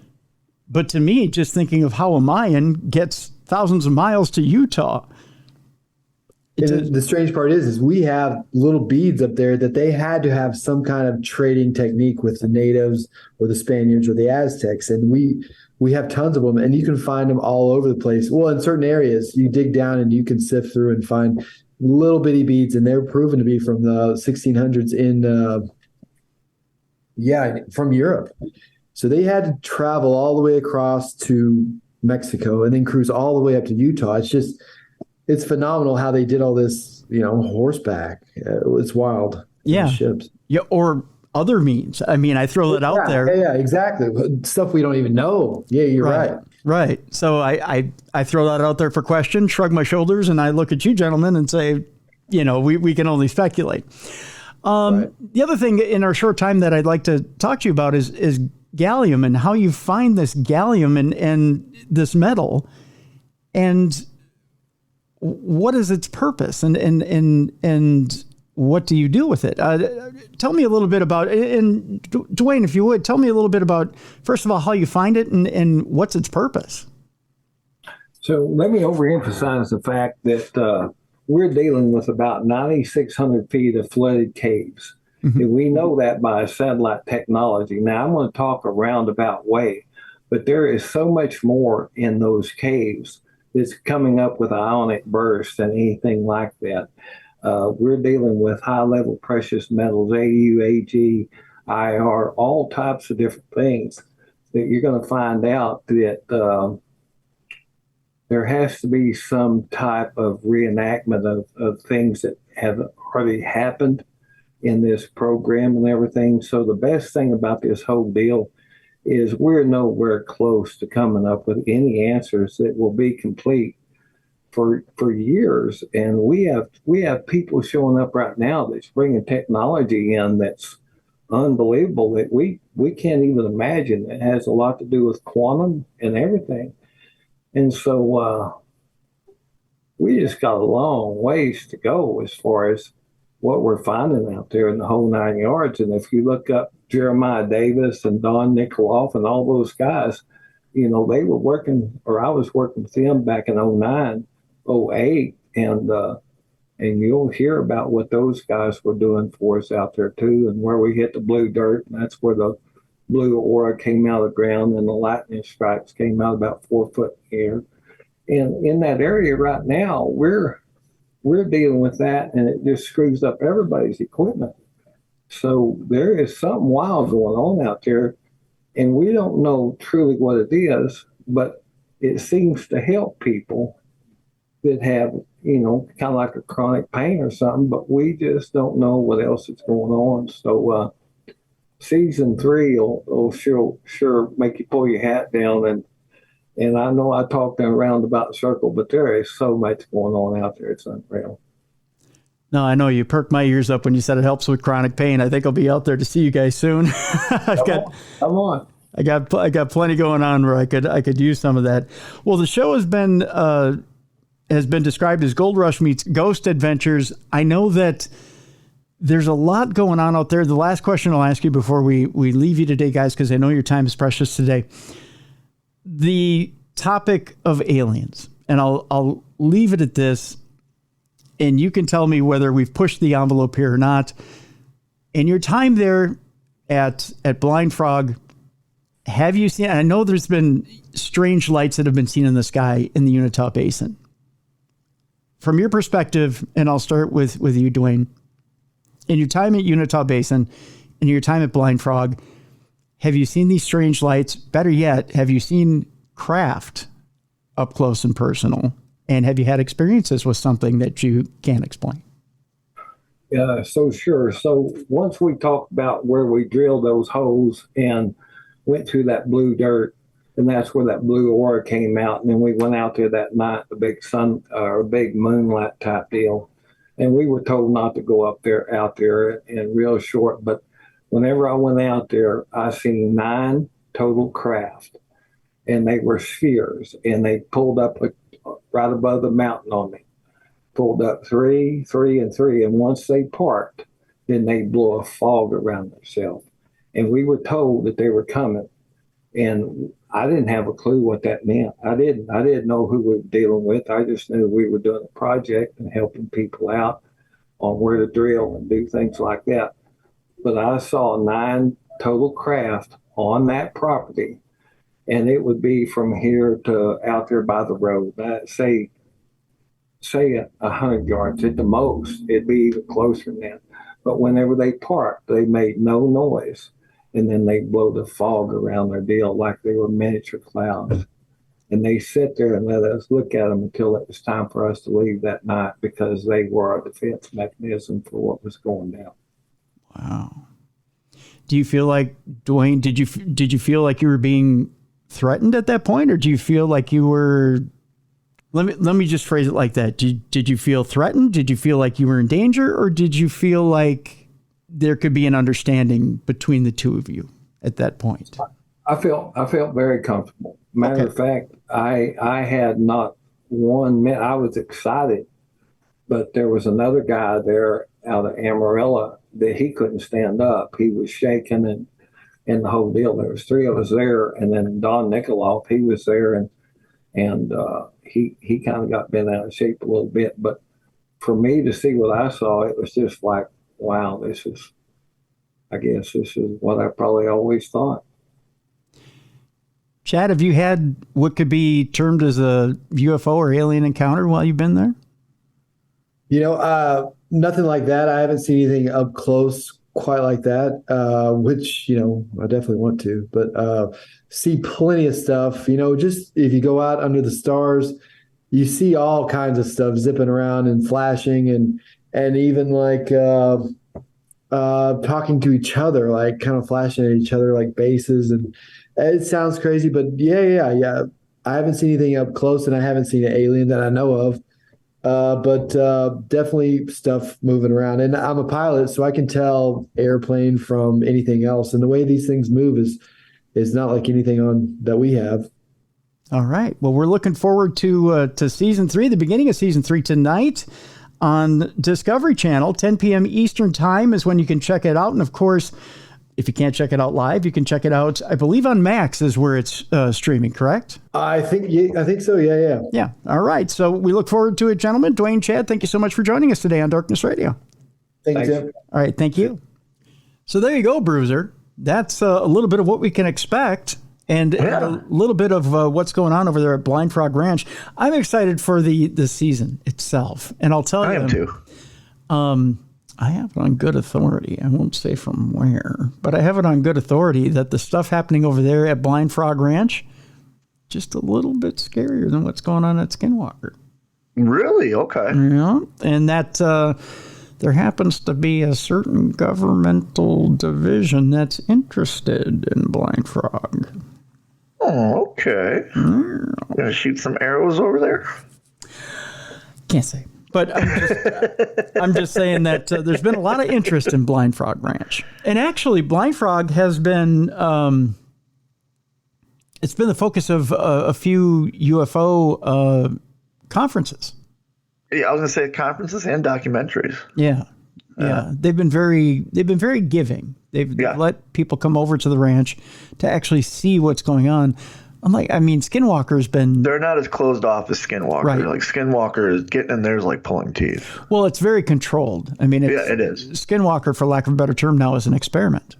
Yeah, it is. Whereas Blind Frog has been pretty open to people coming in and seeing the activity that's going on there. So, you just can't show up at Blind Frog and take a look around. You meet appointments and cross the red tape and all that. But you can get there. Whereas Skinwalker, you have to know somebody who knows somebody who knows somebody who owes somebody a favor type thing. Yeah.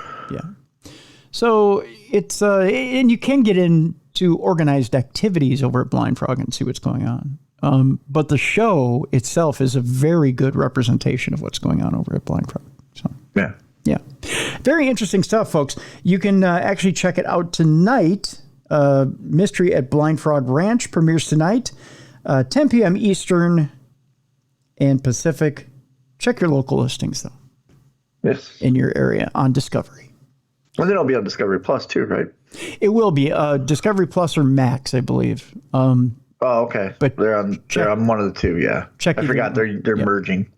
Yeah, a lot of the new stuff is being streamed now on Max. Yep. So check Max first to see if new episodes are on Max.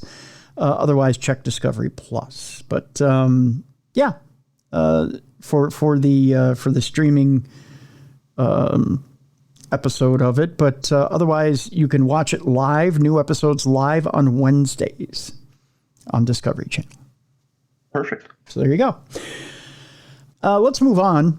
We're going cryptid crazy this evening, whatever we're taping. We've got a lot of cryptid stories this afternoon. Basically, lots of Loch Ness stories, including the first. They're calling it the clearest sighting yet and clearest photo they've had in 90 years of Loch Ness. Of Nessie. Oh, okay. Yeah. This Sunday marks 90 years since the first official photo of the Loch Ness Monster, and decades later, people are still trying to snap the rumored beast that lives in the murky water.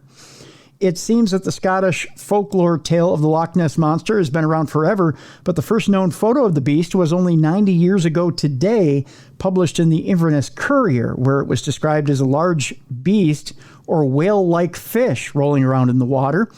The sighting was caught by a couple who were driving along the A82, and since then, the creature, nicknamed Nessie, has reached global attention. Its presence has even been recognized commercially in fiction books and films, such as Twilight Breaking Dawn Part 2. I don't know why we're quoting this. Why is that quoted? I don't know. It's in the article. When Bella is angry, her daughter's nickname is after the Loch Ness Monster. I'm glad we could quote that here. God. Decades after the first official photo, the latest sighting of the spectacle came on October 8th. John Howie took a picture of a Nessie-shaped figure before it disappeared into the water. He shared the image with the Loch Ness Center, which said it is potentially the clearest evidence that the monster is real. The shape, estimated to have been around 15 feet long, was slowly moving toward the tree line, John said. He said he was able to snap some photos before the creature vanished into the depths of Loch Ness. Loch Ness Center General Manager Paul Nixon said, "At the Loch Ness Center, we love hearing about these encounters with Nessie. It's a phenomenon boasting over 1,000 eyewitness accounts and recorded sightings, alongside lots of unexplained evidence." At the Loch Ness Center, guests can hear real people's stories, discover artifacts, and listen to scientific debate on the existence of Nessie to help them make up their own minds on images such as this, a spokesman for the center said. The Loch Ness Center has recently reported a new sighting of Scotland's beloved monster, which is possibly the clearest evidence this year of Nessie's existence.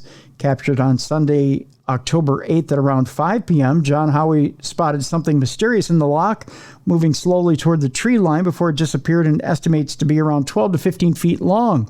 It marks the 8th high-profile Nessie sighting of 2023. Loch Ness has topped the list of UK destinations that Brits are desperate to visit after a surge in interest in monster hunting. There have been 7 recorded by the official Loch Ness Monster sightings register already in 2023, the same number of last year. Despite there being no solid evidence for Nessie's existence, there's clearly huge interest in the myth and a widespread desire to visit the beautiful lake. Even if you are not inclined to believe old wives' tales, there is plenty to tempt you to Loch Ness. The mountains and hills that surround its shores are great for walks and are particularly beautiful when viewed from the water. At 23 miles long and 230 meters deep at its deepest, it is the lake with the largest volume anywhere in the country. According to a survey of 2,000 people, Loch Ness is now top of Brits' travel bucket lists. The Scottish Highlands and Cornwall's Eden Project also made it into the top 3 in the poll. The iconic White Cliffs of Dover and Kent, the picturesque Scottish coastline, and London's Kew Gardens were also popular choices. The survey revealed that while many like familiarity when holidaying, a significant number are unsure of where to go or are afraid to try somewhere new.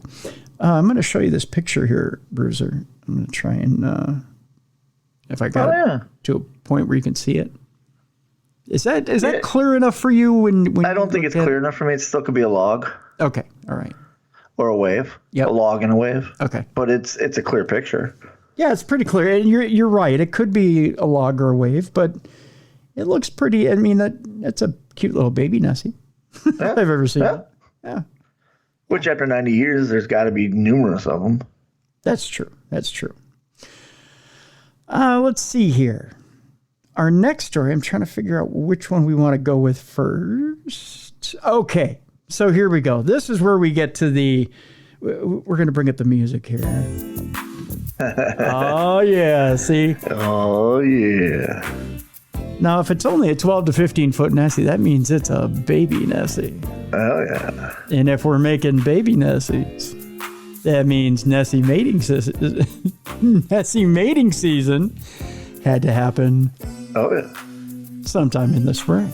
Oh, yeah. This is the wildest X-rated Loch Ness Monster theory about what the mystery creature could be. Who's sitting around going, hey, you know what we need? Some Nessie erotic fiction. There is actually Loch Ness X-rated material out there in books. Gosh. There's actually, have you ever read any of the Bigfoot X-rated fiction that's out there? No, there's Bigfoot one too. Yes. Okay, Bruiser, I'm gonna off air. I'm gonna send you some Amazon links to some Bigfoot erotic fiction. Oh no. Oh my God, there are some kinky women out there. I'll tell you that. I know people are like, kinky women, Tim?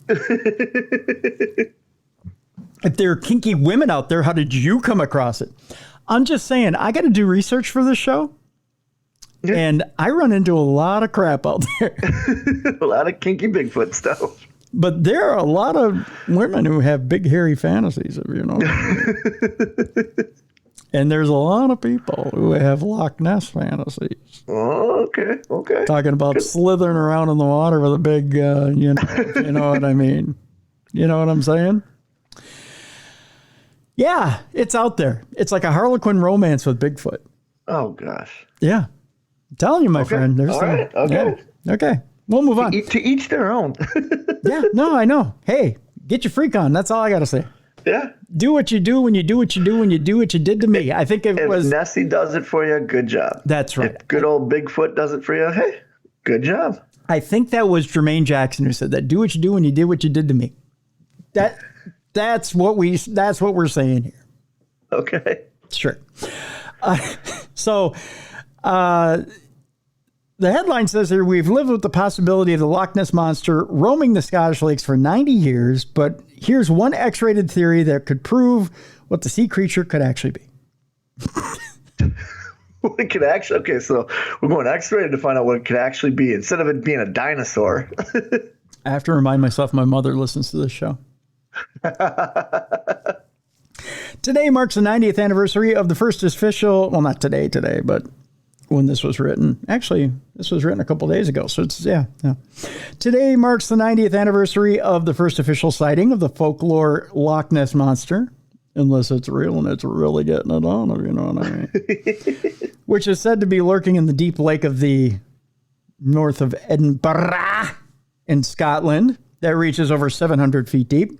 Since the first known photo was taken all those years ago, its possible existence has drawn fans from all over the globe to search for the sea monster. Sea monster. Just saying. In recent times, Loch Ness Monster went crazy for an X-rated theory as to what the mythical beast could be. Marine biologist Michael Sweet suggested it could be an excited male whale swimming near the surface, which sparked the legend. Whale penis. I sent you that meme. It's whale penis. Yep, that's a whale penis. This has been a theory for years. It's whale penis. Whale dick. Whale dick. Now, let's compare and contrast, shall we, Bruiser? It's a whale. What's whale dick? Whale penis. Whale dick. Nice and pink. Nessie. Looks the same. Nessie. Whale dick. The only difference is that the Nessie photo is black and white and the whale one is color. But I'm sure if we got the Nessie one in color, it would be It would totally be a whale penis. It'd be a pink whale penis. I keep showing pictures to Bruiser. I know if you guys could see this on camera, you'd laugh. Just look up whale penis. You'll see Nessie. Just look up whale penis. There's a lot of people at work that are going to get in trouble. Because they're looking at whale penis at work. Brandon, could you come into my office for a minute? I want IT says, you've been looking up a lot of whale penis? to talk to you about your Google search here at work. First of all, baseball averages, stock market, and whale penis. A lot of reference to a whale penis. A lot of images came up. Can you explain? Yeah. Is there something we could do for you here? You know, we have a counseling program that's open here at work that you could take advantage of. It's free. It's part of your health insurance program. Do you feel safe at home? Is everything okay at home? Do you feel safe? Do you feel like you need to talk to somebody? We can help you here at work. Well, what prompted you to look into my internet search? Well, we asked for that report. In the middle of it, you printed out a picture of a whale penis. And we were just curious why there's a whale penis in your report. Has nothing to do with analytics and numbers. Just saying. Wading into the discussion, award-winning researcher and lecturer Michael Sweet, who's obsessed with whale penis, claimed the long neck of sea monsters reported by early explorers could have been the protruding penis of a male whale. It's the long neck of a whale penis. Looking to mate. So why is Nessie spitting at me? Why, thank you, my friend. I pet Nessie and he spits. I don't get why. He must be angry. Whoa, boy. Riding alongside of... And now I'm pregnant with a whale baby. How does that happen when he spit in my mouth? Riding alongside a picture of the monster, he said, back in the day, travelers, explorers would draw what they saw. It's a monster, I tell you. This is where many sea monster stories come from, i.e. tentacled and alien-esque appendages emerging from the water. Read Moby Dick. Giving belief to something more sinister lurking beneath. However, in many cases, it was just whale dicks. That's what this guy actually said. That's a quote. That is an amazing quote. I want to hang out with this guy. I want to have a beer with Michael Sweet. I do. We discussed opening up a whale OnlyFans. Is it whale dick or Loch Ness Monster? A whale OnlyFans. Whales often mate in groups. This is a quote from him. Whales often mate in groups. So while one male is busy with the female, the other male just pops his dick out of the water while swimming around waiting his turn. He's just got to let it cool off for a second. He doesn't want to be the one that shows up and he's the fastest in the group. You know, he wants to just wait a little bit. He says, everyone's got to have a bit of fun, right? The other quote here, one female whale is typically paired with a primary escort or a male, and a group of males will try to fight for their right for whale pussy. No, I'm kidding. To overthrow the escort and earn mating rights. A competition pod can have just a handful of, oh my God, this sounds like a whale gangbang. Competition. That's what it is. It's a whale orgy. A competition pod can have just a handful of whales or a large group of 12 to 15. See? They play Who's in My Mouth Now. What? What the hell, Bruiser? You never been to a party like that where you have the one female and turn off the lights and Who's in My Mouth Now? No. Oh, okay. Sightings of... What's in my mouth? Oh, God. Sightings of the monster have been made since the 6th century when Irish monk St. Columbia wrote about an encounter when he was at the water's edge of River Ness. Interest in the mythical beast skyrocketed in the 1930s with a number of reported claims, including the infamous picture known as Surgeon's Photograph, which we all know we've seen. Showing the creature's head and neck, it was later revealed as a hoax. Mr. Sweet's claims were met with hilarity by some people, although one Nessie expert slammed him as an ignorant fool. You ignorant fool, always thinking of dick. Thinking of whale dick? That's all you have on your mind. Whale dick, whale dick, whale dick. Author Tony Harmsworth said, the man's ignorance of the environment at Loch Ness is astounding. Any large air breather would have easily been identified. There is no whale in Loch Ness. His ignorance of the mystery is equally astounding. He's comparing the whale's penises with a photograph which was discredited 30 years ago as a hoax. So what about all the other photos of the whale dick? So my expert opinion is that he's an ignorant fool, Loch Ness expert Adrian Shine from the Loch Ness Project also added. There are no whales in Loch Ness, Mr. Sweet added. I never said that Nessie was a whale, indicated that many monsters were highly likely to be whale penises, and that this will explain a number of seafarer sightings back in the day. Nessie was just used as an example. Can't believe we're arguing whale penis versus Nessie here. One reader joked, my dad saw whales doing this when he was in the Navy. He did say it made him feel somewhat inadequate. Wow. Another said, from now on, I'm going to treat anything we don't understand as X-rated. It's not X-rated. It's biological. It's whale dick. That's wild dick. Whale dick. Wild dick. It's something. And Bigfoot's nothing but gorilla dick. It's a big gorilla dick. Speaking of Bigfoot, we're going to talk about British Bigfoot. Oh, okay. Yeah. I hear a lot about British Bigfoot. Everything we know about British Bigfoot after some giant footprints and claw mark claims, which came in this week, the search is still on for the elusive British Bigfoot after reports of the mythical beast have been seen in Scotland, Wales, and more recently, Staffordshire. Sightings of the Sasquatch usually come out of America, but some in UK are certain of what they think they saw, have made a bid to unravel the truth behind the creatures. There's also been some claims of human-like figures that have been spotted in Bristol, Norfolk, and Surrey. One of those to get people talking is Lee Brickley. The 35-year-old says he found tracks and claw marks after a decade searching for the ape-like beast, and the print was 41 centimeters from toe to heel, nearly twice the size of a man's size 8 foot. Lee accepts people will think he is mad, that's in quotes, but he hopes to prove them wrong. He said, when I show them the pictures, they're amazed. There have been sightings of a Yeti-like creature around Cannock Chase in Staffordshire dating back to the 1800s. Lee has heard of 12 in the past 2 years and has even camped in the woods as he tries to gather proof. He said back in 2021, loads of people now message me regularly asking for updates. I got an anonymous email from a man saying he had been flying a remote control plane over Gentleshaw Common at Cannock Chase, who said he'd seen something unusual. With his description of the location, I went out there straight away and found the footprint. I was astounded. I'd never seen a footprint that large in my life, and it was clearly not made using a mold or cast.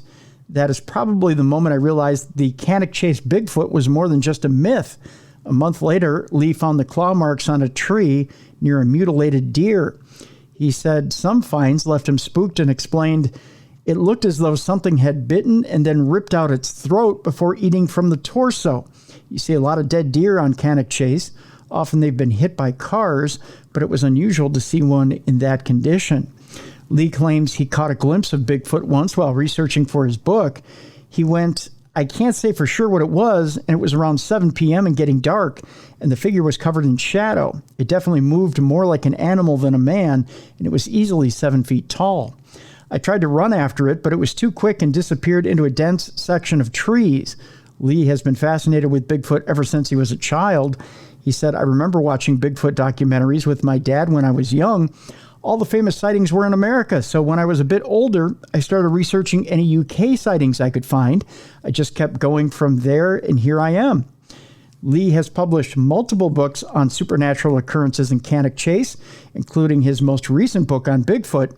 He said there have actually been many sightings as far back as the 1800s of man-monkey type creatures in Staffordshire. Okay.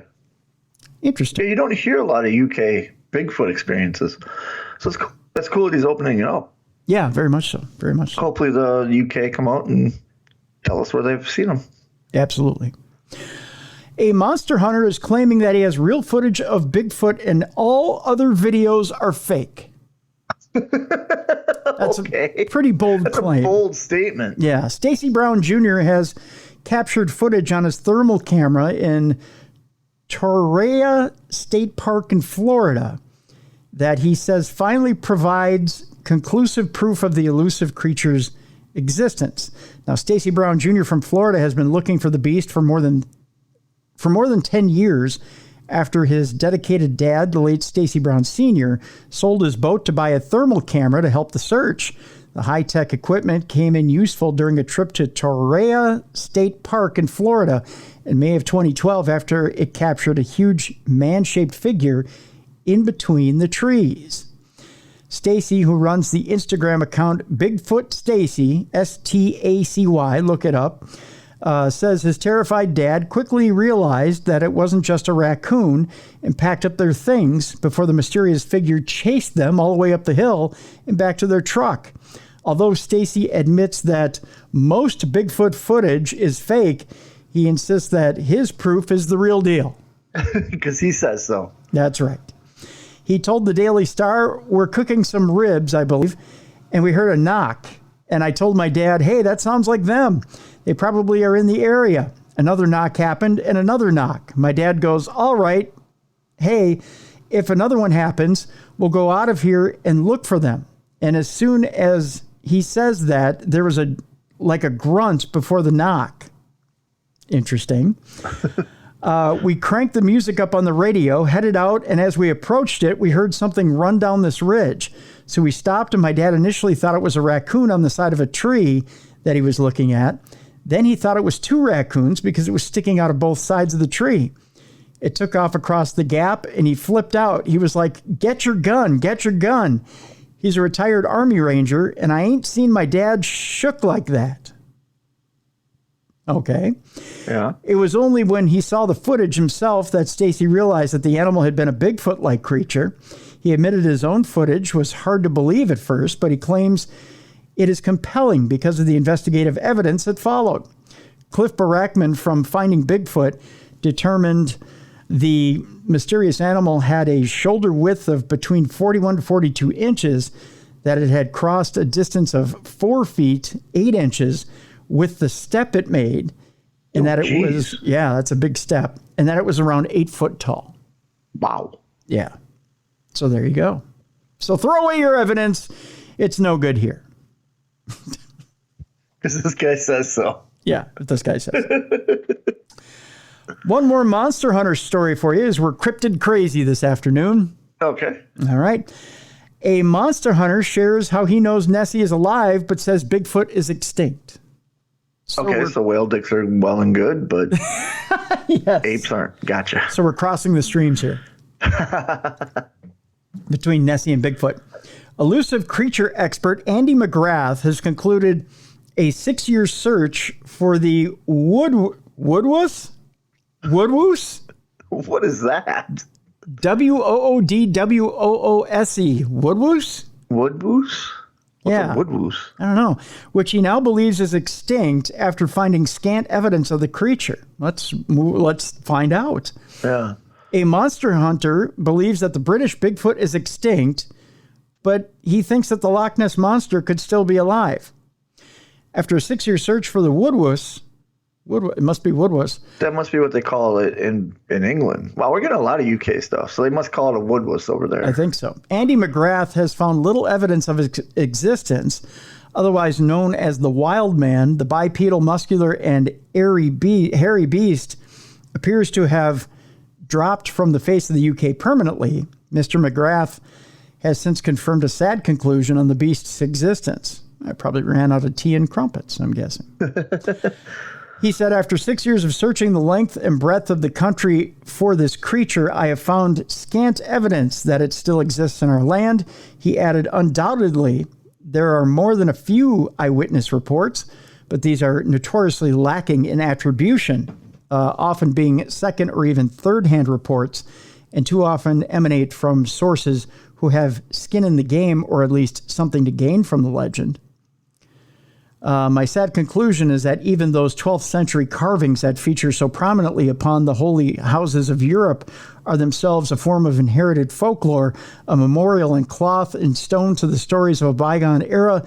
And although they may have once existed in Europe, they were probably extinct by the time those carvings and tapestries were created. Despite this, he still holds out hope for finding Nessie, the infamous creature allegedly residing in Loch Ness. And he added, we have to remember that the Loch Ness Monster, unlike the British Bigfoot, has 90 years of continuous sightings and even has older sightings dating back to 565 AD, with corroborative reports being made by eyewitnesses from every walk of life and from hundreds of countries around the world.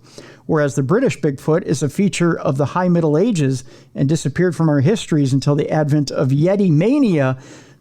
What you gonna do, brother, when Yeti mania runs wild on you? In the early 20th century, and again later when Bigfoot mania reappeared on the media scene with Vince McMahon in the 80s.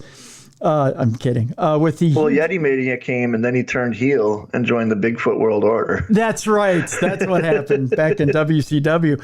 And the hugely successful Finding Bigfoot.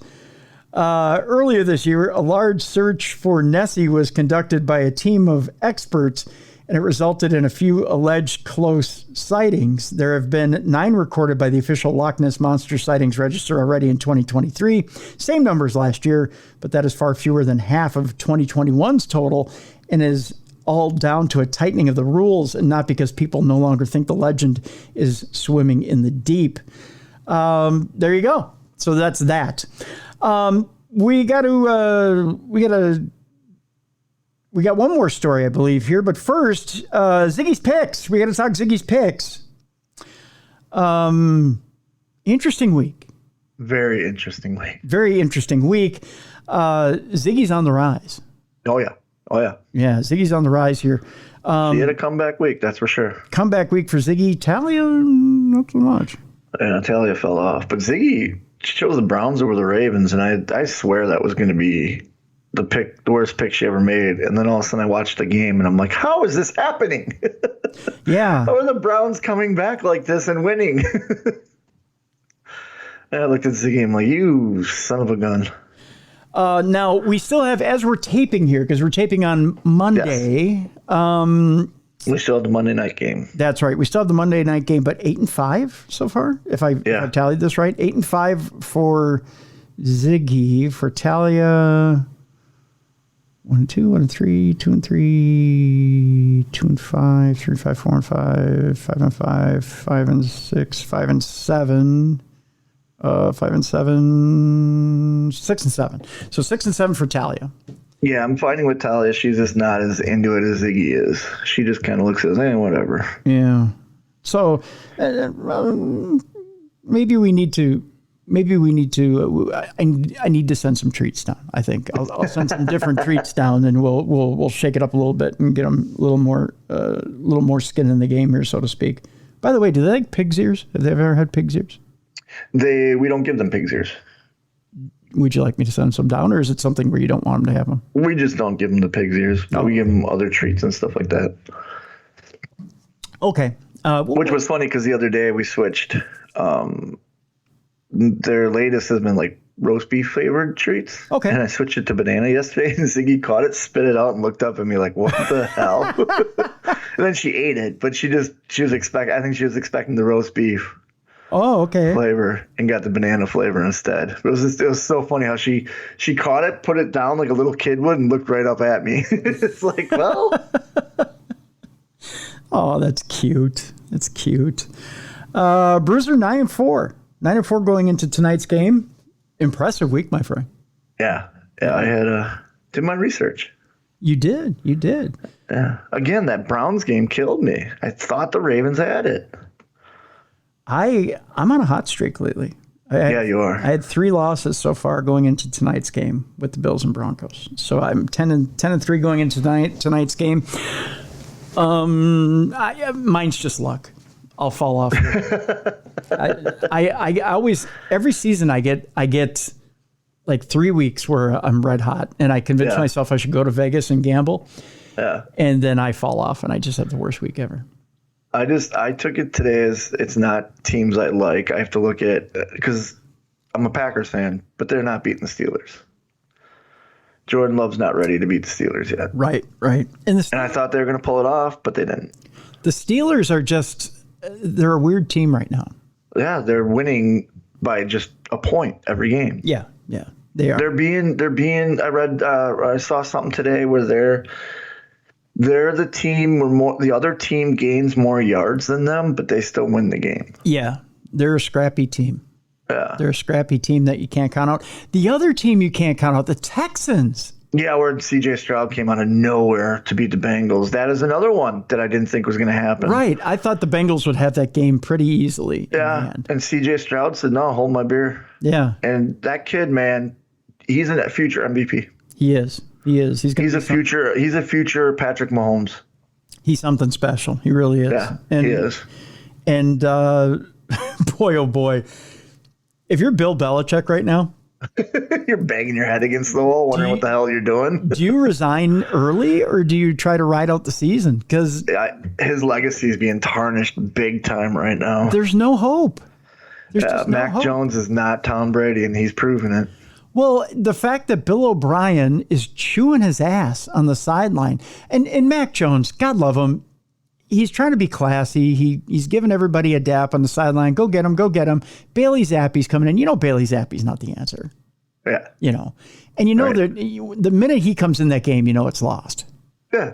You know, essentially, Bill Belichick just he threw up his hands and said, "We're not winning this game." Yep. But might as well try the kid and see if he can give us a spark in order to try and win this game. At that moment, though, you know the Colts are winning. Yeah. That's just all there is to it. And it's the Colts. Who shouldn't be winning? Yeah, who shouldn't be winning, right? I mean, you know, it's Gardner Minshew. It's, you know. He's not a great quarterback. No. Nice hair. Yeah. Not a great quarterback. Great hair. He kind of reminds me of Matt Jackson. I don't know why. If Matt Jackson played quarterback, it'd be Gardner Minshew. Sure. He just has, it's the longer hair and the weird round face. But so you just know that the game was not a good game, but it was. But Bailey Zappi drops back, and why he threw into, I don't know, quintuple coverage, I have no idea at the end of the game. But it was just. Well, did you see the clip of him walking to the sideline and Bill Belichick looking at him, turning his head sideways, and saying, "What the fuck was that?" No, I didn't see that. I just obviously there's no sound. But if you watch his lips, you're like, oh, that's not a good conversation they're having. No. But you just know that Bill doesn't have any answers. No, he's done. It's just and at this point, it's tarnishing his legacy now. At this point, why he doesn't just hand the team over to Bill O'Brien and leave is beyond me. I don't know what he thinks he's fighting for. I think he doesn't want to end his legacy on a season like this. I think he wants to get to at least a 500 season or a winning season and then let go. And that's a sad part with coaches like that. You know what I mean? They don't know when to go out. There's players like that, and there's coaches like that.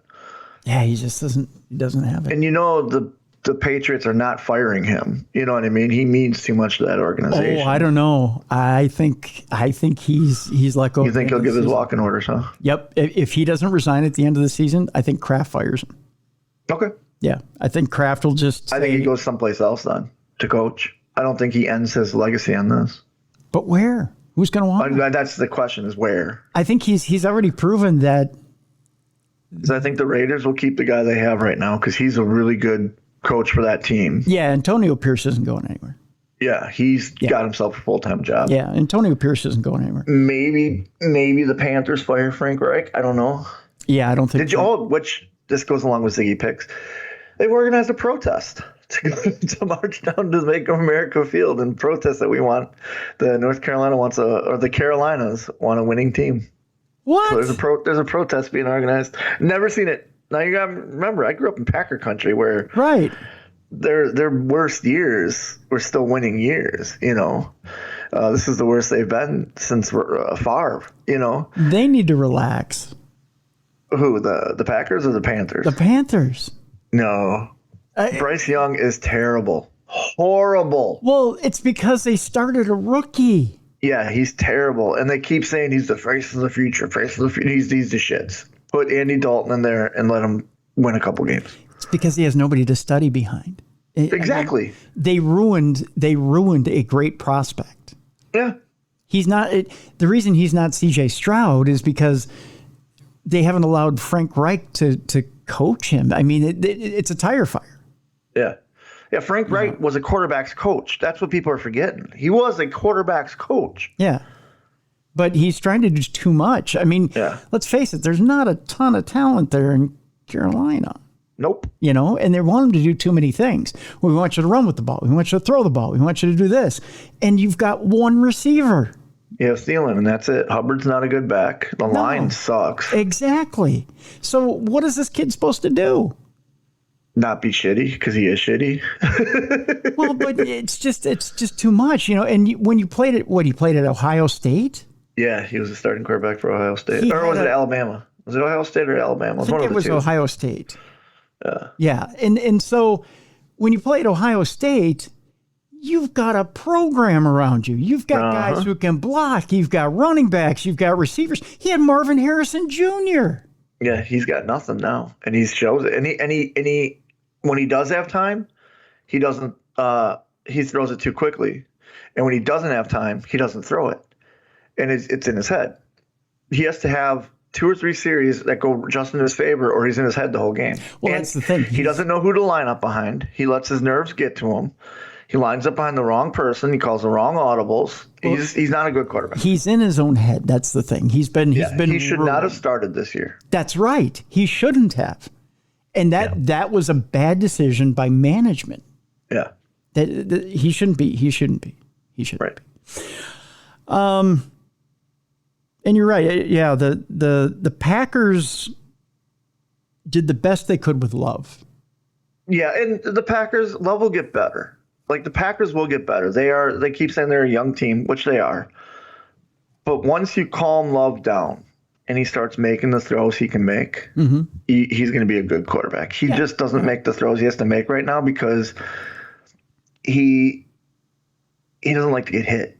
So if he's wrapped up or whatever, he gets rid of it instead of hanging on to it or tossing it out. You know, he tries to be a Rodgers. Well, Rodgers didn't do that early in his career. He did that later in his career. Right. You know, and I think in 2 or 3 years, Love will be what they want him to be, along with that team. Because it showed, you know, Watson's a good receiver. Dobbs is a good receiver. He's got receivers. They're just all young. Yeah. And there was a couple plays where Christian Watson dropped the ball. And that's just because he's young. He's a second-year rookie. You know what I mean? Third-year rookie. Like, he can't be the face of the franchise. He can't be Devontae Adams overnight. Yeah, very true. And finally, do you see what happens when you get Kirk Cousins out of town? Isn't that something? Dobbs is a monster, man. He's a beast. And it's funny. It only took a guy who's mobile and can see the field to run the offense the way it's supposed to be run. And throw the ball where guys can catch them. That's right. He's hitting guys in stride. He hit Hawkinson every single time where Hawkinson didn't have to stop. It was right there in the numbers every time. Do you know there were fans in town that were saying we need to get rid of Hawkinson? Oh, come on. Hawkinson's an amazing tight end. Hawkinson, first of all, he's the number 2 tight end in the league. Yeah. And they were like, oh, Hawkinson can't catch. It's not that Hawkinson can't catch. It's that Cousins couldn't throw him the goddamn ball. Yeah. Once he has the ball thrown to his area where he can catch, he catches it and he makes plays. Yeah. When you're not throwing it 10 feet above his head or way outside of him, he's a pretty good. Yeah. He's a tight end. He's not supposed to lay out. He's supposed to have it right in the numbers, catch, and then muscle his way for, That's right. You know, he's that little 5-yard dump off pass and hope he gets an extra 5 yards after the catch. And boy, can he ever. Yeah. That's why Kelsey's so successful. Kelsey only runs the 5 to 7 yard routes and then gets the extra yards running. Yep. You know, that's Mark Andrews for Baltimore. That's what he does. And in the first half of Sunday's game, he had 10 or 11 catches and over 130 yards. Yep. That's a performance. Yeah. Because Dobbs knows where to throw it. That's right. And Dobbs is still learning the system. Yeah, he's still learning. He said he felt pretty comfortable with the system at that point, but there was still quite a bit to learn. But if you guys don't keep him next year, he will be the starting quarterback on a successful football team next year. we're going to talk about it in another week or two. But I told you off air that this town will crucify him the minute he has a bad game. Yeah. And it will happen. He will have a bad game. Oh, yeah. He's a Viking. And it's coming in a couple of weeks. It's going to happen against the Bengals. I can see that, yeah. Yep. And it's going to be rough. Yeah. And it's not going to be his fault. It's going to be O'Connell's fault. Yeah, because he's a relatively new coach too. Mm-hmm. What, his second year, right? It's his second year, and they showed signs of it against the Saints here on Sunday. Yeah. O'Connell throttled down the offense when they were ahead by 24 points, but Josh is going to get it here. And it's going to be ugly when the honeymoon's over. And you're going to start hearing things like, well, there's a reason he hasn't started in the league full time for a full year.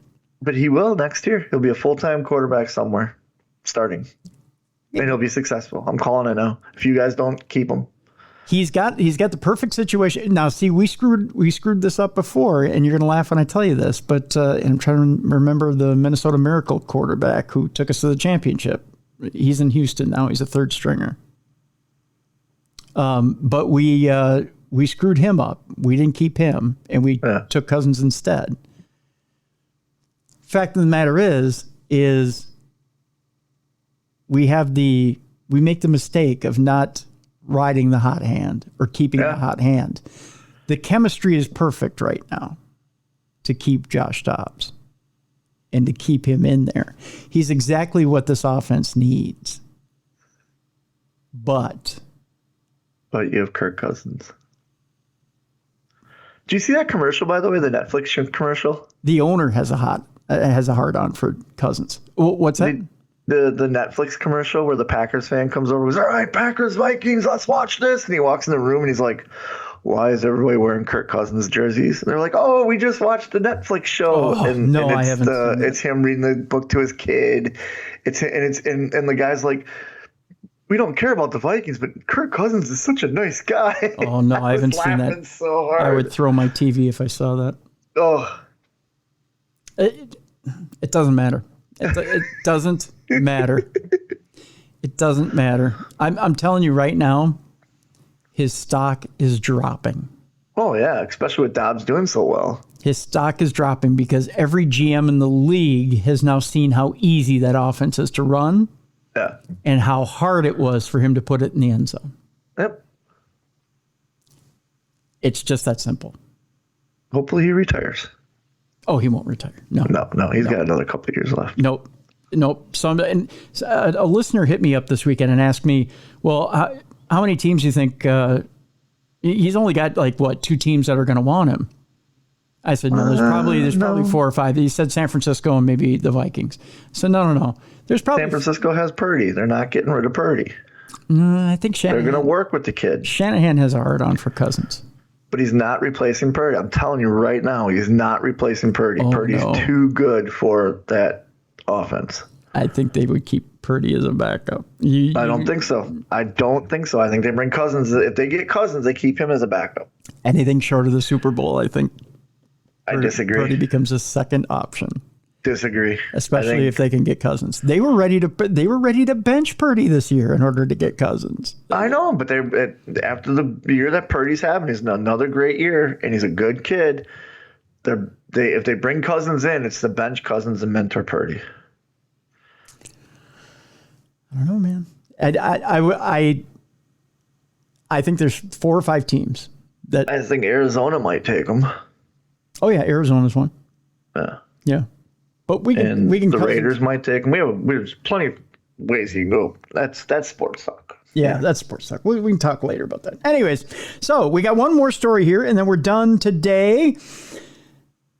This is among the, we were talking about mixing genes, AI and humans and keeping them alive. Well, we're actually mixing genes with monkeys now. Oh, okay. With chimeras. You've heard of chimeras, right? Yes. Okay. Well, the world's first live birth chimeric monkey has been glowing green. Okay. He's a cute little guy. I'll show you a picture of him here. Look at this guy. A cute little guy. That's a human monkey hybrid? I guess so. Let's read it and see. Chinese researchers have reported the first live birth of a chimeric monkey, a significant breakthrough in primate research. This achievement opens new avenues in understanding stem cell pluripotency and has significant implications for genetic engineering and biomedical studies. A team of researchers in China has reported for the first time the live birth of a monkey that contains a high proportion of cells derived from a monkey stem cell line. This chimeric monkey is composed of cells that originate from two genetically distinct embryos of the same species of monkey. This has previously been demonstrated in rats and mice, but until now has not been possible in other species, including non-human primates. The details of the research were reported in the November 9th journal Cell. This is a long-sought goal in the field, said senior author Zhen Liu of the Chinese Academy of Sciences. The research not only has implications for understanding naive pluripotency in other primates, including humans, but it also has relevant practical implications for genetic engineering and species conservation. Specifically, this work could help us to generate more precise monkey models for studying neurological diseases, as well as for other biomedical science or studies or not, Bruiser. But when we start the rise of the apes, then that means that humans can be taken over by apes and not by AI. I was going to say, this is Planet of the Apes going on, isn't it? It is, yeah. The monkeys used in the study were cynomolgus monkeys, also known as crab-eating or long-tailed macaques. They're macaque monkeys, a primate common in biomedical research. The investigators first established 9 stem cell lines using cells removed from 7-day-old blastocyst embryos. They then placed the cell lines in culture to give them enhanced ability to differentiate into different cell types. They performed a number of different tests on the cells to confirm that they were pluripotent, having the ability to differentiate into all of the cell types needed to create a live animal. The stem cells were also labeled with green fluorescent protein, so the researchers would be able to determine which tissues had grown out of the stem cells in any animals that developed and survived. Ultimately, the scientists selected a particular subset of stem cells to inject into early monkey morula embryos that are only 4 to 5 days old. The embryos were implanted into female macaques, resulting in 12 pregnancies and 6 live births.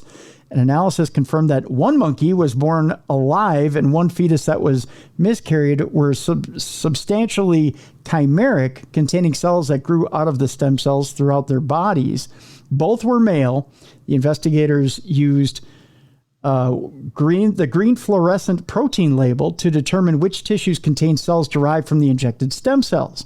They also used gene sequencing and other tests to confirm the presence of stem cell-derived tissue across different organs.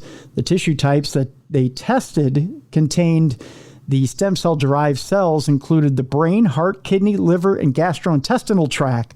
In the live monkey, the contribution of the stem cells in the different tissue types ranged from 21 to 92% and an average of 67% across the 26 different types of tissue that were tested.